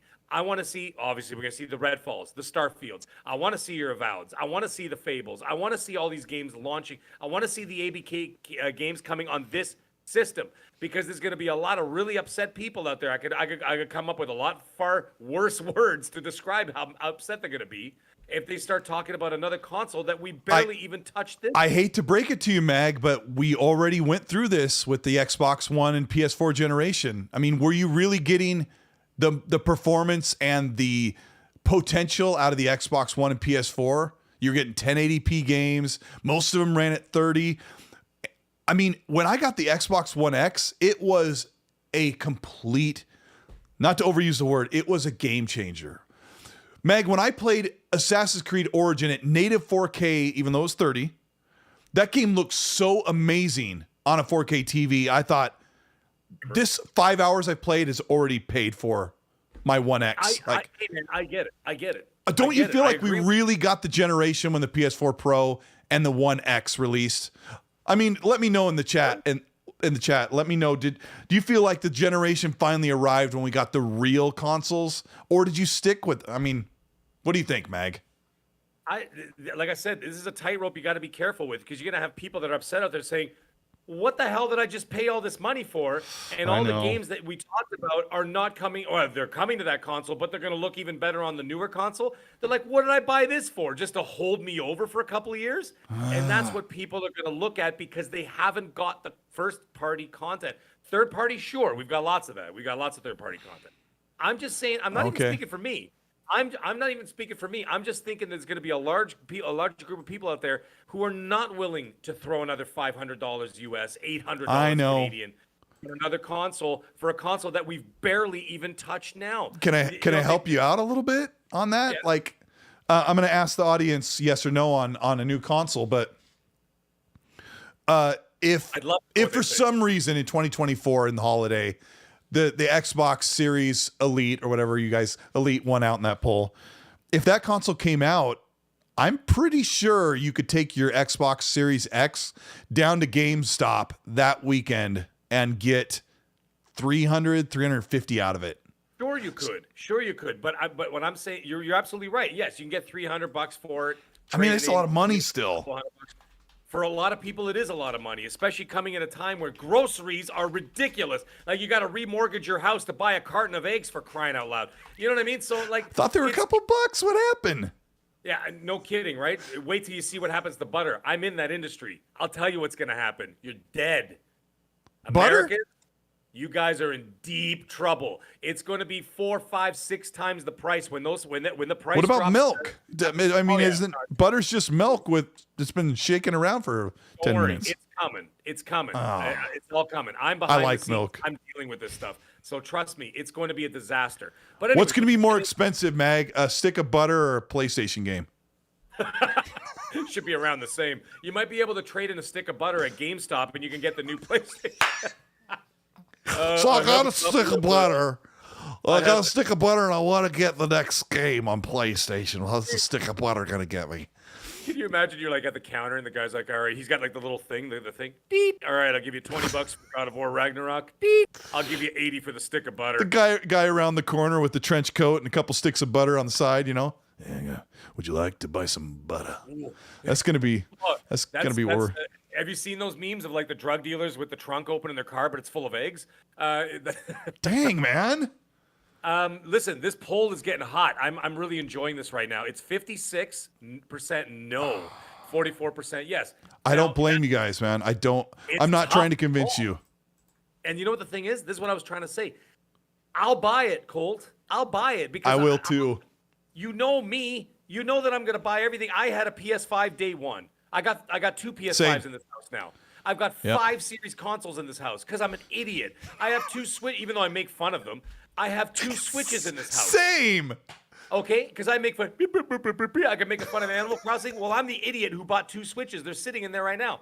I've got Oculus Quest 1 and 2. We had to buy 2 copies of Animal Crossing because it doesn't let you share them.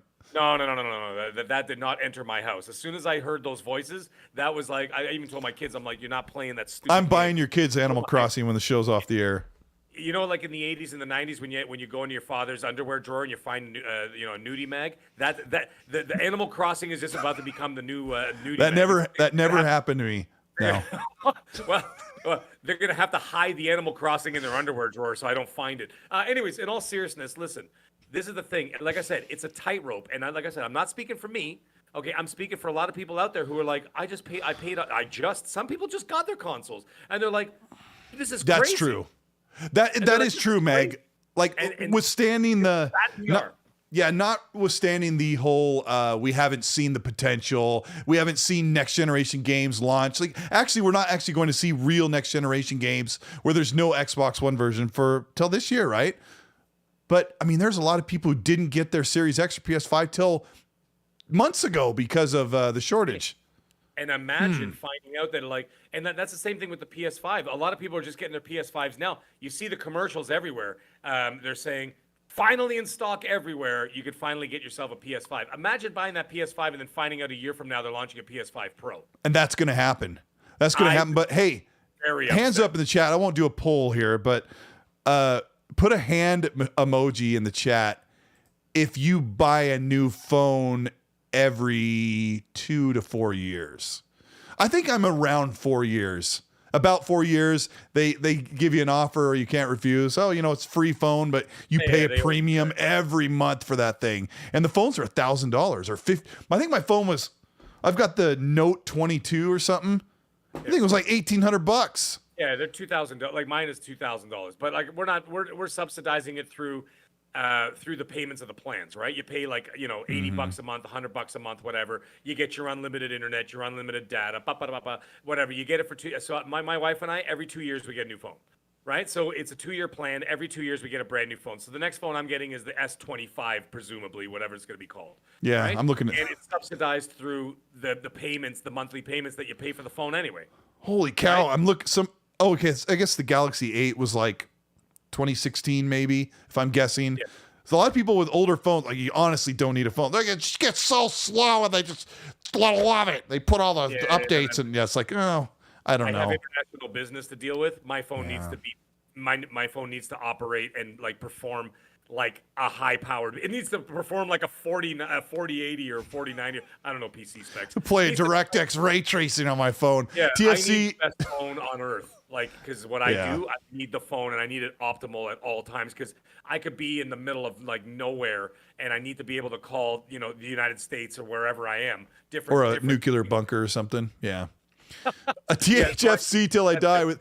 Thank you for the €5 says, I know it's not probably a great question, but I am a massive Transformers game fan. Will Xbox bring back the old games and remaster? Great stream. Thank you, THFC. I wish those Cybertron games are so good. In fact, even the Dark of the Moon, is that what it was called? It was like the modern one was still, I loved it. I don't know if that licensing is, I'm sure it's all expired. So that won't show up on Game Pass. You can't even buy it on Steam or on PC. Hasbro owns the distribution rights for all the Transformers games, toys, movies, and TV shows. So, and Hasbro is not letting that go because, let's face it, their toy line is not, it's not the 80s. Their bread and butter is no longer the toy line. Now it's all about owning the IP, right? So, and then what they could do, hey, why not fire it off to Xbox Game Studio or for to Game Pass, whatever. I mean, I wish they could just drop those games in Game Pass, even in back and pat, but that's just not going to happen because of the licensing expired 10 years ago or something. Right. 5 years ago, probably. I mean, when they get the new Transformers movie, maybe they drop a game or two in there. Just to, maybe they want to make something new, but I don't think Xbox wants to spend money on reviving an old license when they've got other big things to do, unfortunately. Yodana Kazada says, drop your favorite Jim Ryan nickname in the chat. I want to laugh, so I want to see Jim crying, Kleenex Ryan. Just, have a good time. Just start typing while we get in the next subject. Brian Korkuk says, new sub here, great content. Excited for Redfall? Everyone should be excited for Redfall. Brand new IP. Oh, is that a hint? I'm just saying it's a brand new IP. It's a 4-player co-op. It's made to play alone. You can't lose. Everyone should, from what you guys have all seen, from everything you've read, from Ricardo Bear and Harvey Smith's explanation of the game from 2 months ago, you should be excited about Redfall, and I was then too. So let's see, we got Highlanders 001 says, my wife got me a signed Randy Rhoads guitar to go with my Brian. What? Are you serious? Was it did they print his signature on? Because he passed away. Now, Randy Rhoads is Ozzy Osbourne's first replacement guitarist when he went solo. And Randy Rhoads was amazing, but this is how amazing he was. The dude passed away at 6 a.m, upside down in a 2-wing plane going through a barn, and it crashed. Yeah. Tragic death, but man, what a legacy. He's awesome.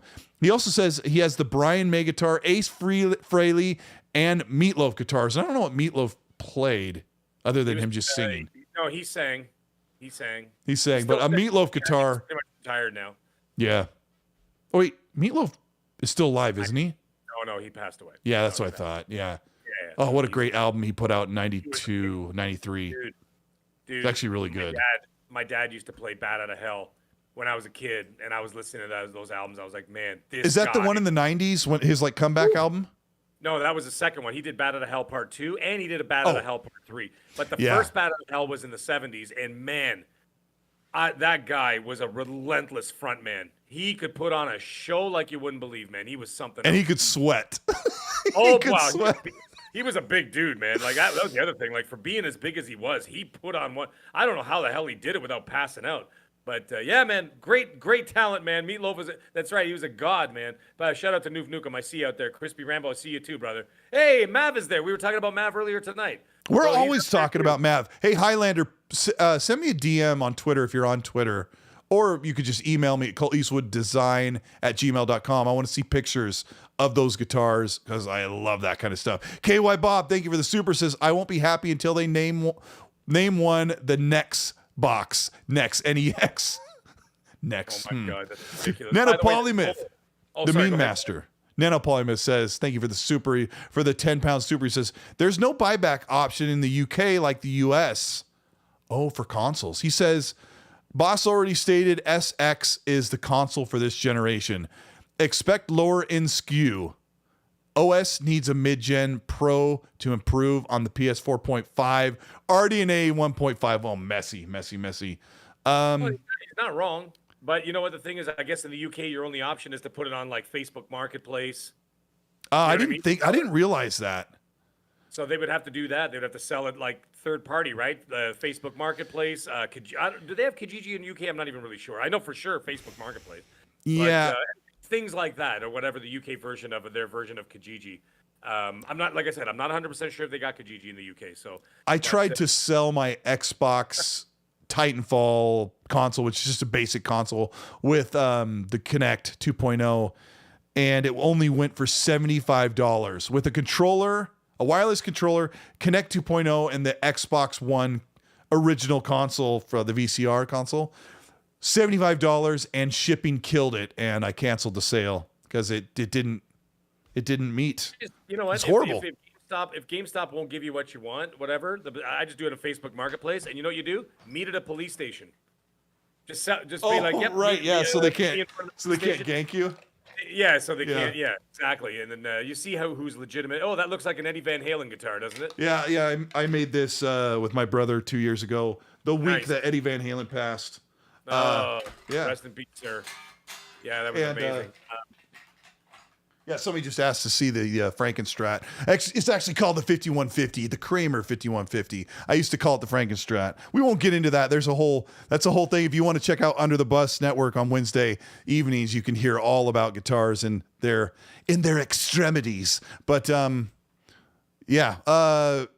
one more thing, because I don't want to talk about I don't know. I don't think there's much more to say about the PS5 Pro, but I think Nano Polymyth was saying that he thinks it's actually, I saw it in the chat, he actually thinks that it's the smoke where the fire is coming from is just a PS5 Slim, and like the channels are getting crossed. What are the likelihoods of it just being a new SKU?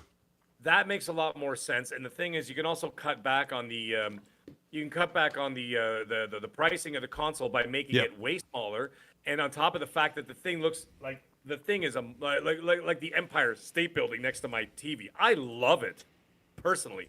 I love the look of the PS5. I always have. I have it standing vertical. I prefer it that way, and I love that I love the white because I have like the black cabinet or the black tables and the black TV, obviously, whatever. And then of course the Series X is black, and then I like the white, like the contrast and stuff. It looks fantastic. So I like the aesthetics of it. However, cut the thing down. And it keeps your cat warm.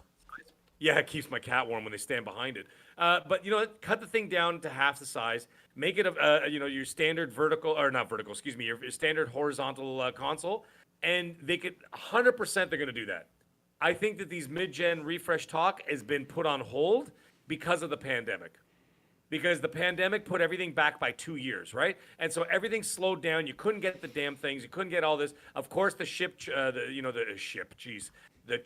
shortage. The chip ship. The chip shortage and all that other stuff, right? It put it back. I bet you their original plans were to have a mid-gen refresh by the 4-year mark. I bet you that's exactly what was going to happen. Interesting. I mean, why not go forward with it? I have a video clip that years, man. I have a video clip I'm not allowed to share from 2 years ago where they sat down with Phil, and it was for media eyes only that they sent me, Xbox sent me, and they said I could quote from it, and I didn't end up making a video because I like to show or have Phil's voice, and I was only allowed to just say, Phil said in this briefing, but he did say they were in development of the next generation console, and that was in 2021. So if they had plans, it just makes you wonder. Doesn't it make you wonder, chat, if Xbox would want to shorten the generation? One reason why they wouldn't want to shorten the generation, Mag, is they're losing their butts on the Series X and Series S. They're just in this situation where the prices for all the parts cost too much money, so they're losing money. So that subsidy of getting people to buy software and services is not panning out as well. So at this point, you're like, maybe you're right, Mag. Maybe they decided, let's hold off. We don't want to lose our shirts again with new consoles. Let's try and make these stretch out a little longer. So how long is the generation, Mag? What are you thinking? Especially considering what we just came out of. It's 3 years this month that the whole world shut down, right? And so that was a lot of lost time in there. Phil talked about that too. He said, guys, expect it in the next 2 years, things are going to come to a grinding halt because of, all the backlog of all those things are going to happen. So that is what happened. Chigga J, my eyes are fine. I see what you said. That's why I wear glasses. He says my eyes are bad. The PS5 looks horrible. I like it.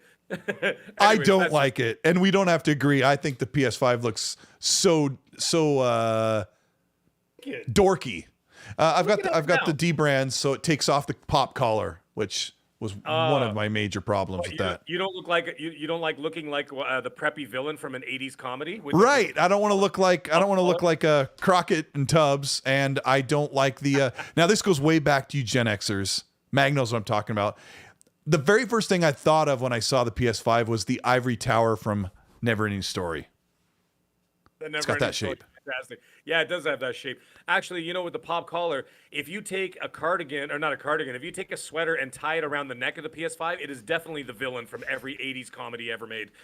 So anyways, listen, next gen. What is it now? 2023? Yeah, how many years we got? I say we got 5 more years. So you're going for the 8 years, like the last generation and the one before, or whatever. I believe, because I think it would have been sooner, but I think the pandemic has pushed it a couple years to allow everybody to get their hands on these consoles, get them out there, get everything going, whatever. I still think it's going to be launching in 2028. I think it'll be announced in 2027. Oh, man. 4 years. It's 4 years is not a long time, man. Like, think about this, Colt. We're basically going to be getting like Fable and Perfect Dark and whatever other game towards the end of this generation. That's what I think. We're not getting into the next 2 years. I don't think so. Oh my gosh, it's so hot in here. Can you imagine? I've been talking about those games since last gen.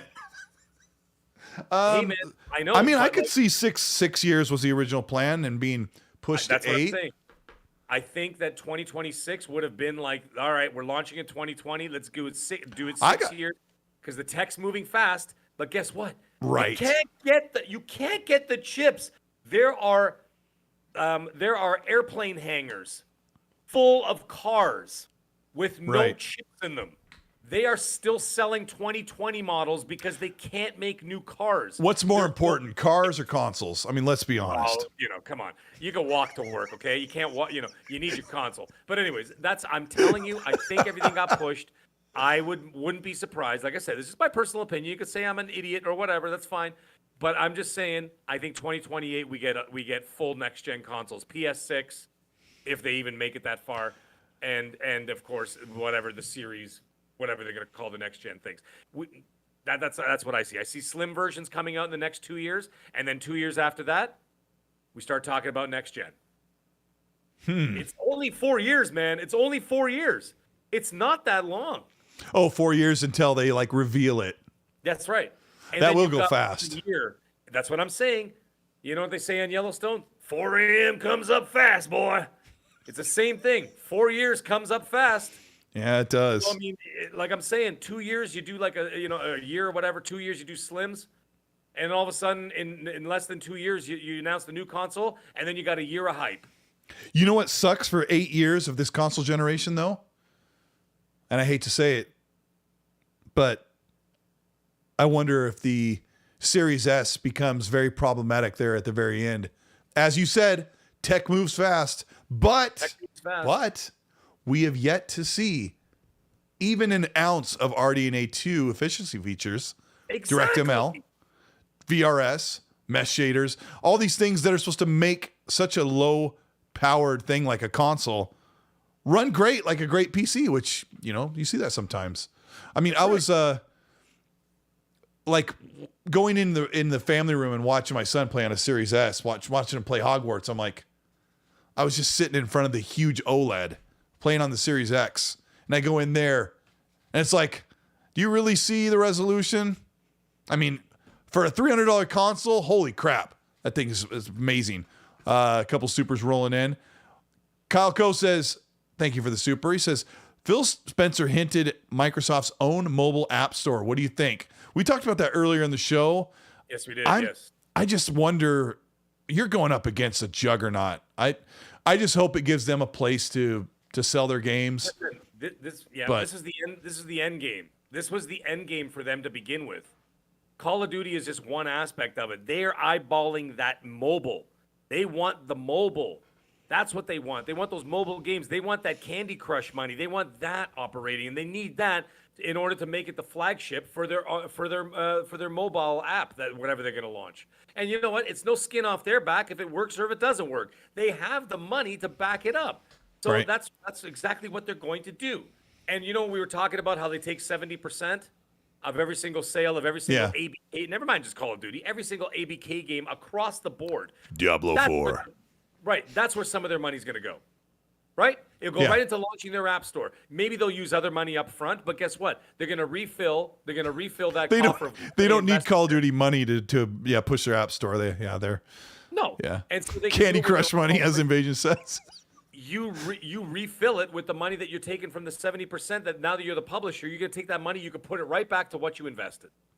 You invest $100 million into it, no problem. You know what I'm saying? You make that back in a month. I'm just saying. I'm just throwing out numbers. I'm not speaking fact here. Obviously, it costs more than that. But I mean, you do what you do. That's fine. They're going to do what they're going to do, and it's going to work. Well, Microsoft certainly needs to hire some heavy talent that's already in the industry that can run a store, because they've been famously very lackluster with their PC store and stuff like that. So, and remember what we talked about an hour ago? What was that? What we talked about an hour ago about people wanting to come there because it's going to be an attractive workplace to work in. Sure. You get unionized companies, or unionized studios and everything. Free else. Mountain Dew in the break room. Exactly. Experience. Free Mountain Dew, ping pong tables. You're gonna have happy fun slides that take you from floor 2 to floor 1. Come on, Going man. to the owl room, bro. I was in the owl room and I thought of some great ideas. And right. Udoni Quezada drops a $15 Xbox code. He says the first letter that's missing is the first letter of the country where Mag is from. That's pretty easy. Yeah, that's pretty easy. So thanks for that, Udoni. Joshua Billion says Elder Scrolls 6 will skip 2 whole generations of consoles if Mag is right. I don't know about that. I don't know about that. Recently, this was another topic, recently the media and some of the fanboys have started, I don't mean to lump them in at the same time, but I did. They seem to think that Elder Scrolls 6 is possibly a multiplat, and that Starfield even is possibly a multiplat. And I pointed out a tweet where Aaron Greenberg said, I don't know what to do. I can't make it any more clear. Where is that tweet? That's so hilarious. I actually retweeted it last night, and it's like 2 years old. He said, let me go down to my... Sorry about this. So funny.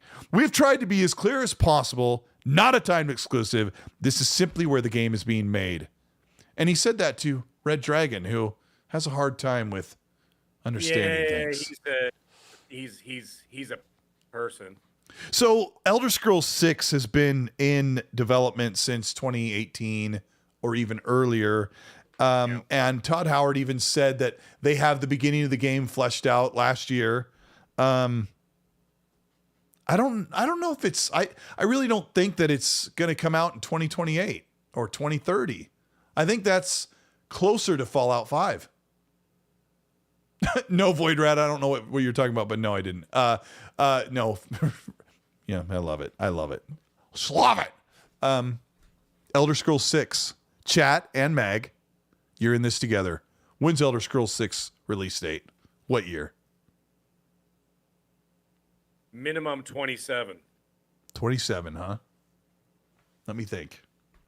Now, they also did say, I know they said that it was been in development, but they said they weren't ramping up active development until after Starfield was launched. He did say that. Fair. Yeah. And Elder Scrolls or Starfield basically got like almost 3 extra years under Xbox. Yeah, and they got 3 extra years for different reasons. One, because the game is massive, and obviously it started to grow exponentially as they were developing it. The other thing is, I said it before, the pandemic was a problem. They had to start working remotely. Things weren't coming together the way that they wanted to and everything else, right? And then, of course, there were parts where they just shut down entirely, where they're just like, you know what, we're just going to put this on hold for a bit, because then nobody knew what was happening. When this pandemic started, nobody knew what was happening. I know we could look back on it now and go, well, that was ridiculous that we did this, that, and the other thing. You could do that now because, hindsight is 2020. But during it, in the middle of all it, when there was so much uncertainty, nobody knew what the hell was going on with this thing. So it put a pause on everything. And I don't want to keep bringing it up, but I'm just saying, but I say minimum 27. It could be a cross-gen title. First of all, I don't even think Fallout 5. I think Fallout 5 and Elder Scrolls 6 are going to be cross-gen titles with new generation. So essentially, it's going to be skipping two console generations. Not that far off from Grand Theft Auto. Grand Theft Auto came out for the Xbox 360 and the PlayStation 3. The last year. Let's not forget that. Yeah. Let's not forget that. It was still the old gen consoles. I remember getting it on September 17th of 2013. Okay, yep. And the Xbox One did not launch until November, and the PS4 the same November as well. So, and of course, there were no next gen versions of that game at that point. So essentially, that was a 360 PS3 game. It skipped. Well, it didn't skip because then they started releasing remasters. We are now in the second generation without a Grand Theft Auto game. So it's not that far out of the realm of possibility to see that an Elder Scrolls 6 that's going to be effing massive. Right. Yeah. It's going to take them years. I still think it'll be on the Xbox Ultra console, which, of course, now we're dubbing. Xbox Ultra. Oh, you heard it here first, folks. We're going to call it that for the next 5 years, just like we called the other game. What was the other console? We called it the Scarlett for like 2 years. It's going to be the same deal, man. It's going to be the same deal. They'll definitely have a better code name than the actual name of the console. That's for sure. Mr. Ordinary... Sorry, go ahead. I was going to say he said something interesting, but I'll get back to that. Go ahead. Mr. Ordinary VX with a $5 thank you says, new Microsoft App Store coming, so Windows Phone confirmed to come back with a winky face. No, Jess would love that. Dead Planet with a 5 says, people love to talk about PlayStation sitting on a ton of unannounced games for a showcase, but Xbox's stockpile is bigger yet. He says, where's Compulsion? Where's In Exile? Yeah, they're sitting on a ton of games that have leaked that have not been announced. Thank you, Dead Planet. Advocate 005 says, what if instead of a mid-gen refresh, Microsoft starts releasing Xbox parts to upgrade the system? This is a discussion I had with Jedi Knight Peter, Risk It for the Biscuit, and Infinite Umbra, I think, one night, about could they just make a thing where you pop open the Series X and pop in a GPU? And I mean, could they do a new model that's modular? I'm like thinking, I don't think but if so. they do a new model that's modular, what are we going to do with all the consoles that we all have now? There'd be no different than just buying a new console at that point, right? Because you'd have to buy the new one that you'd be able to mod. That'd be There's just too many things. Like, you have to understand that a console, when the Series X, let's just look at just the Series X. When the Series X comes out, it has been specifically profiled for thermal, for heat, and power draw. Specifically, a custom power supply, a custom thermal system to keep it from at the right temperature, and it is clocked specifically for that thing plugged into the wall. And if you introduce a new APU, which is a CPU and GPU combined, it's got to be the same size. It's got to fit in there and fit the thermal profile and the power draw. And and for those of you who've upgraded your PCs, and I know you have, I put in a brand new 1070 in 2017, and the thing wouldn't even run games because my power supply was not strong enough, even though it said it was. So I had to go get a bigger power supply. Then the cables, I didn't have enough cables and the right connectors to have an 8-pin connector. There's just so much to it. And it's just better to have them. They designed this perfect little package. You buy it for just $500, which is kind of a steal when you look at. It's amazing, Mag, how many games you just love and enjoy over 6 to 8 years for a measly $500 when a PC guy can spend, $1,000 plus. So sure. I agree with that. We get good value out of it. However, I'm just saying if you are going to make us purchase something, right, for everybody, then Yeah. we have to get some serious material out of it before I move on to the next one. Yeah, sure, I can easily do that. I could buy $500 here, 500 there, 500 there. When you're in the tech world and you enjoy the tech is expensive. And I get it. And in order to keep up, it's very expensive to keep up, right? I understand all that. But not everybody has that luxury to be able to just go out and buy whatever the hell they want. I'll tell you right now.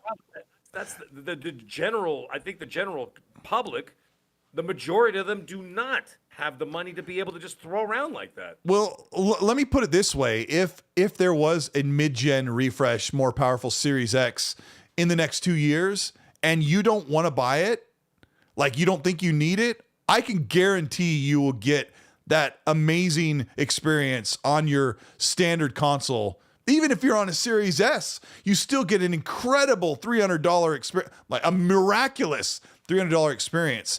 And if you held out the entire generation on just a Series S while someone upgraded because you don't have the money, you can't afford it, you're still going to get a great experience. And I really believe that.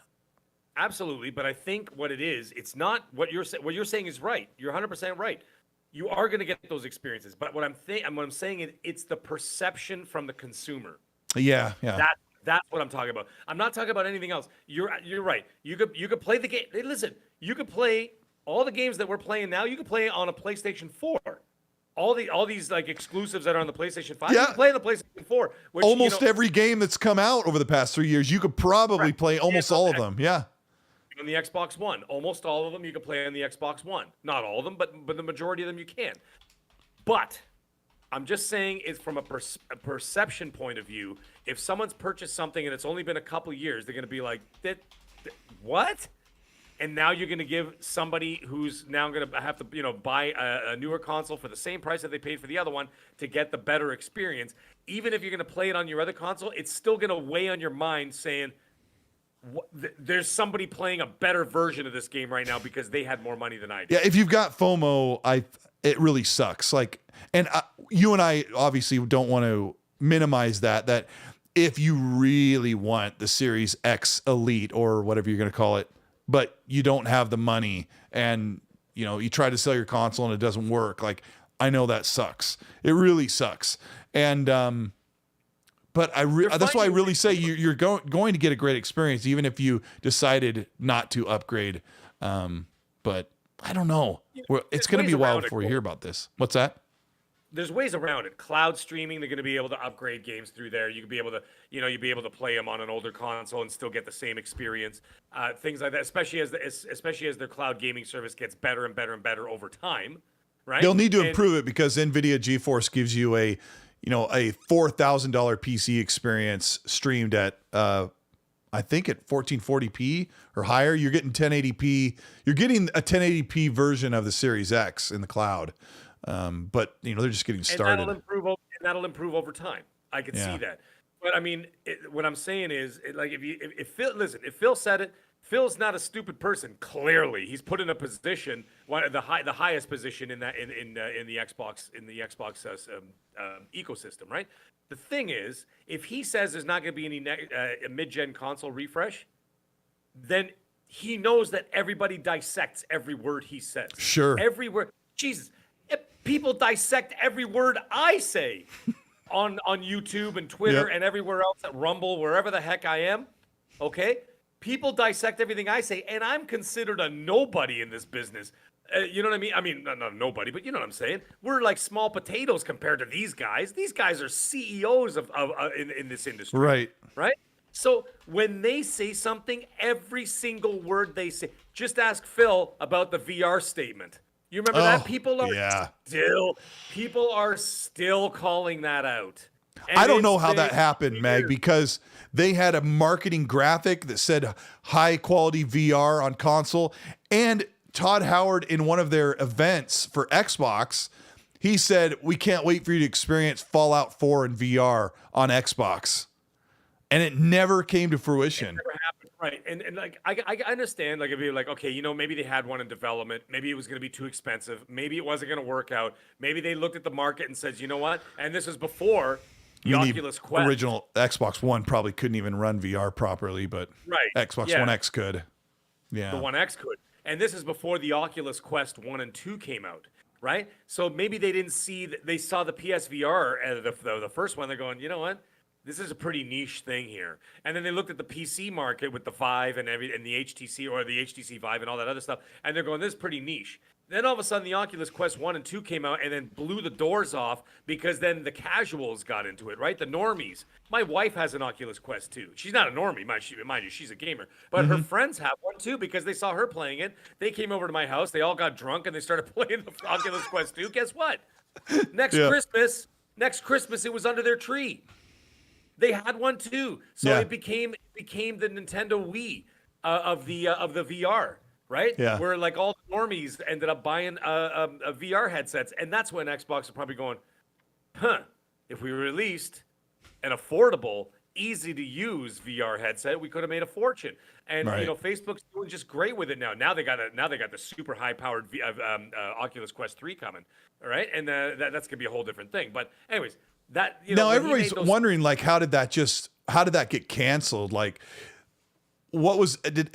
Xbox didn't have a VR headset, like an Xbox VR headset in the works. I don't think they did. No, but maybe he thought maybe he was thinking peripheral from the PC. I got to take a side note. I got to take a total side note for the chat here because I've done this for like 5 or 6 years. But player one in the chat says, right now you don't need to spend $1,000+. He said you can play 4K 60 for $700 or $800, and you absolutely cannot. Yes, you can go to a YouTuber and watch them do a budget build, and they can buy all these like cheap parts. And they can find amazing deals. Yes, you can build a PC for under $1,000, but you're not playing at 4K 60 on modern games, current games, and definitely not upcoming games at 4K 60.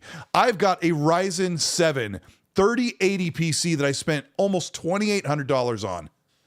Now, that PC, if I built it myself, would not have been under $2,000. No, it's physically impossible. And that barely plays Red Dead Redemption 2 at 1440p 60 with medium and high settings. And that's not Red Dead Redemption 2's fault. That is just how it is. I've been on PC long enough to know, don't let people tell you can spend $500, $800 on a budget build PC. I guarantee you try and do it yourself, you're not going to get it under $1,000. And if you do, you're going to be sorely regretting how far behind that build falls on you so quickly when the next game comes out in 3 months. I've seen it many, many times. In fact, I would advocate for anybody, most of you guys care about consoles, so I'll make this brief. I would tell you, please do not build a budget build PC. Please don't. You're wasting your time and you're wasting your money. Spend a little extra, get yourself a good PC and enjoy it. And instead of sweating when you load things up and a game just is chugging all over the place, please don't do what Player One says. Please spend the right money. Use that PC for more than just gaming too. Do your TurboTax on it. It's going to be great. It's going to be wonderful. But I asked, I had a poll going here. I don't even know where it went. I was asking, do you think the mid-gen is coming? And it's gone. I don't know where it went. Meg, we've gone way over time. Oh, we have. We've gone way over time. But we really appreciate you guys all for being here. I'm just Colteastwood. I only know so much. I only try to learn as much as I can, and I'm not always right. Meg, on the other hand, he's usually always right. But we really appreciate you. Meg, let the people know where they can find you outside of XNC and what you have in the works for the week. Well, I do this show every Monday, of course, as 8 p.m. Eastern Standard Time. XNC show, of course, with myself, Colt and Mag. It sounds like a Western. I know. It sounds fantastic, and I love it. We are gunslingers in this game community, and we're going to continue to do so and bringing you guys great content every Wednesday night at 7 p.m. Eastern. You can find me on Mr. Boomstick XL's channel. Go to Double Barrel Gaming. Subscribe to the man. He just crossed 12,000. Let's get this guy to 25,000. Let's go, people. We're going to get him over there. I'm there every night on every week on Primetime Gaming. And actually, we've been breaking numbers over there, too. We started. I'll never forget this. When I started doing that show about 3-4 years ago, we had like 100, 150 in the chat. Last week, we broke a record. We crossed 950 live people in the chat. Dang. So It is getting up there. It's climbing like mad. Primetime gaming is becoming a big thing. Actually, Hargeet Chani is in the chat. Was in the chat earlier. He's a panel member. We've got Kay Asante. We've got Everborn Saga. We got the Wandering Dutch. And we've got myself, of course, and we got Mr. Boomstick XL. And of course, we always have guests on there too. So it's always a great show.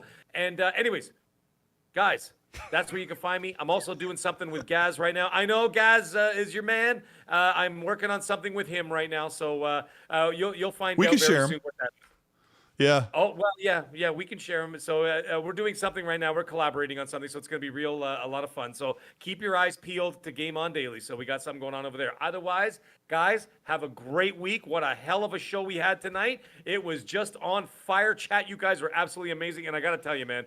I always consider myself a funny guy. Some of you people in the chat are just hilarious, and you guys got me laughing. So what a great show, guys. Have a great week. We'll see you guys all next week. Thank you, Meg. I really appreciate it. Nate Dogg drops a $2 super, says, Todd said he wasn't sure if Elder Scrolls 6 would miss 2 generations. I do think it's going to make it. But, great plans, great intentions, but we'll see. Things do take a lot longer than they used to, but it does sound like they're quite... He said like they had the whole character creation, a whole bunch of stuff built, but we'll see if they're going to say something new about that. As far as me, I wanted to get some content out before the Redfall preview, but that will be out 7 a.m. Pacific time on Wednesday. I'm going to see if I can premiere it, but I have to check with the people in charge, because if that shows up as a premiere, it shows up on my channel waiting to go, and that might break the rules. So I got to make sure, because I want to premiere it live.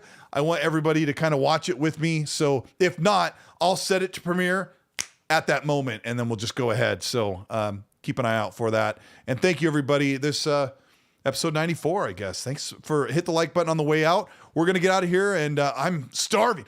Oh my gosh, I'm so hungry. But yeah, we appreciate you guys. We're going to hit the outro. Where's that button? There's that button's always hiding. We appreciate you guys.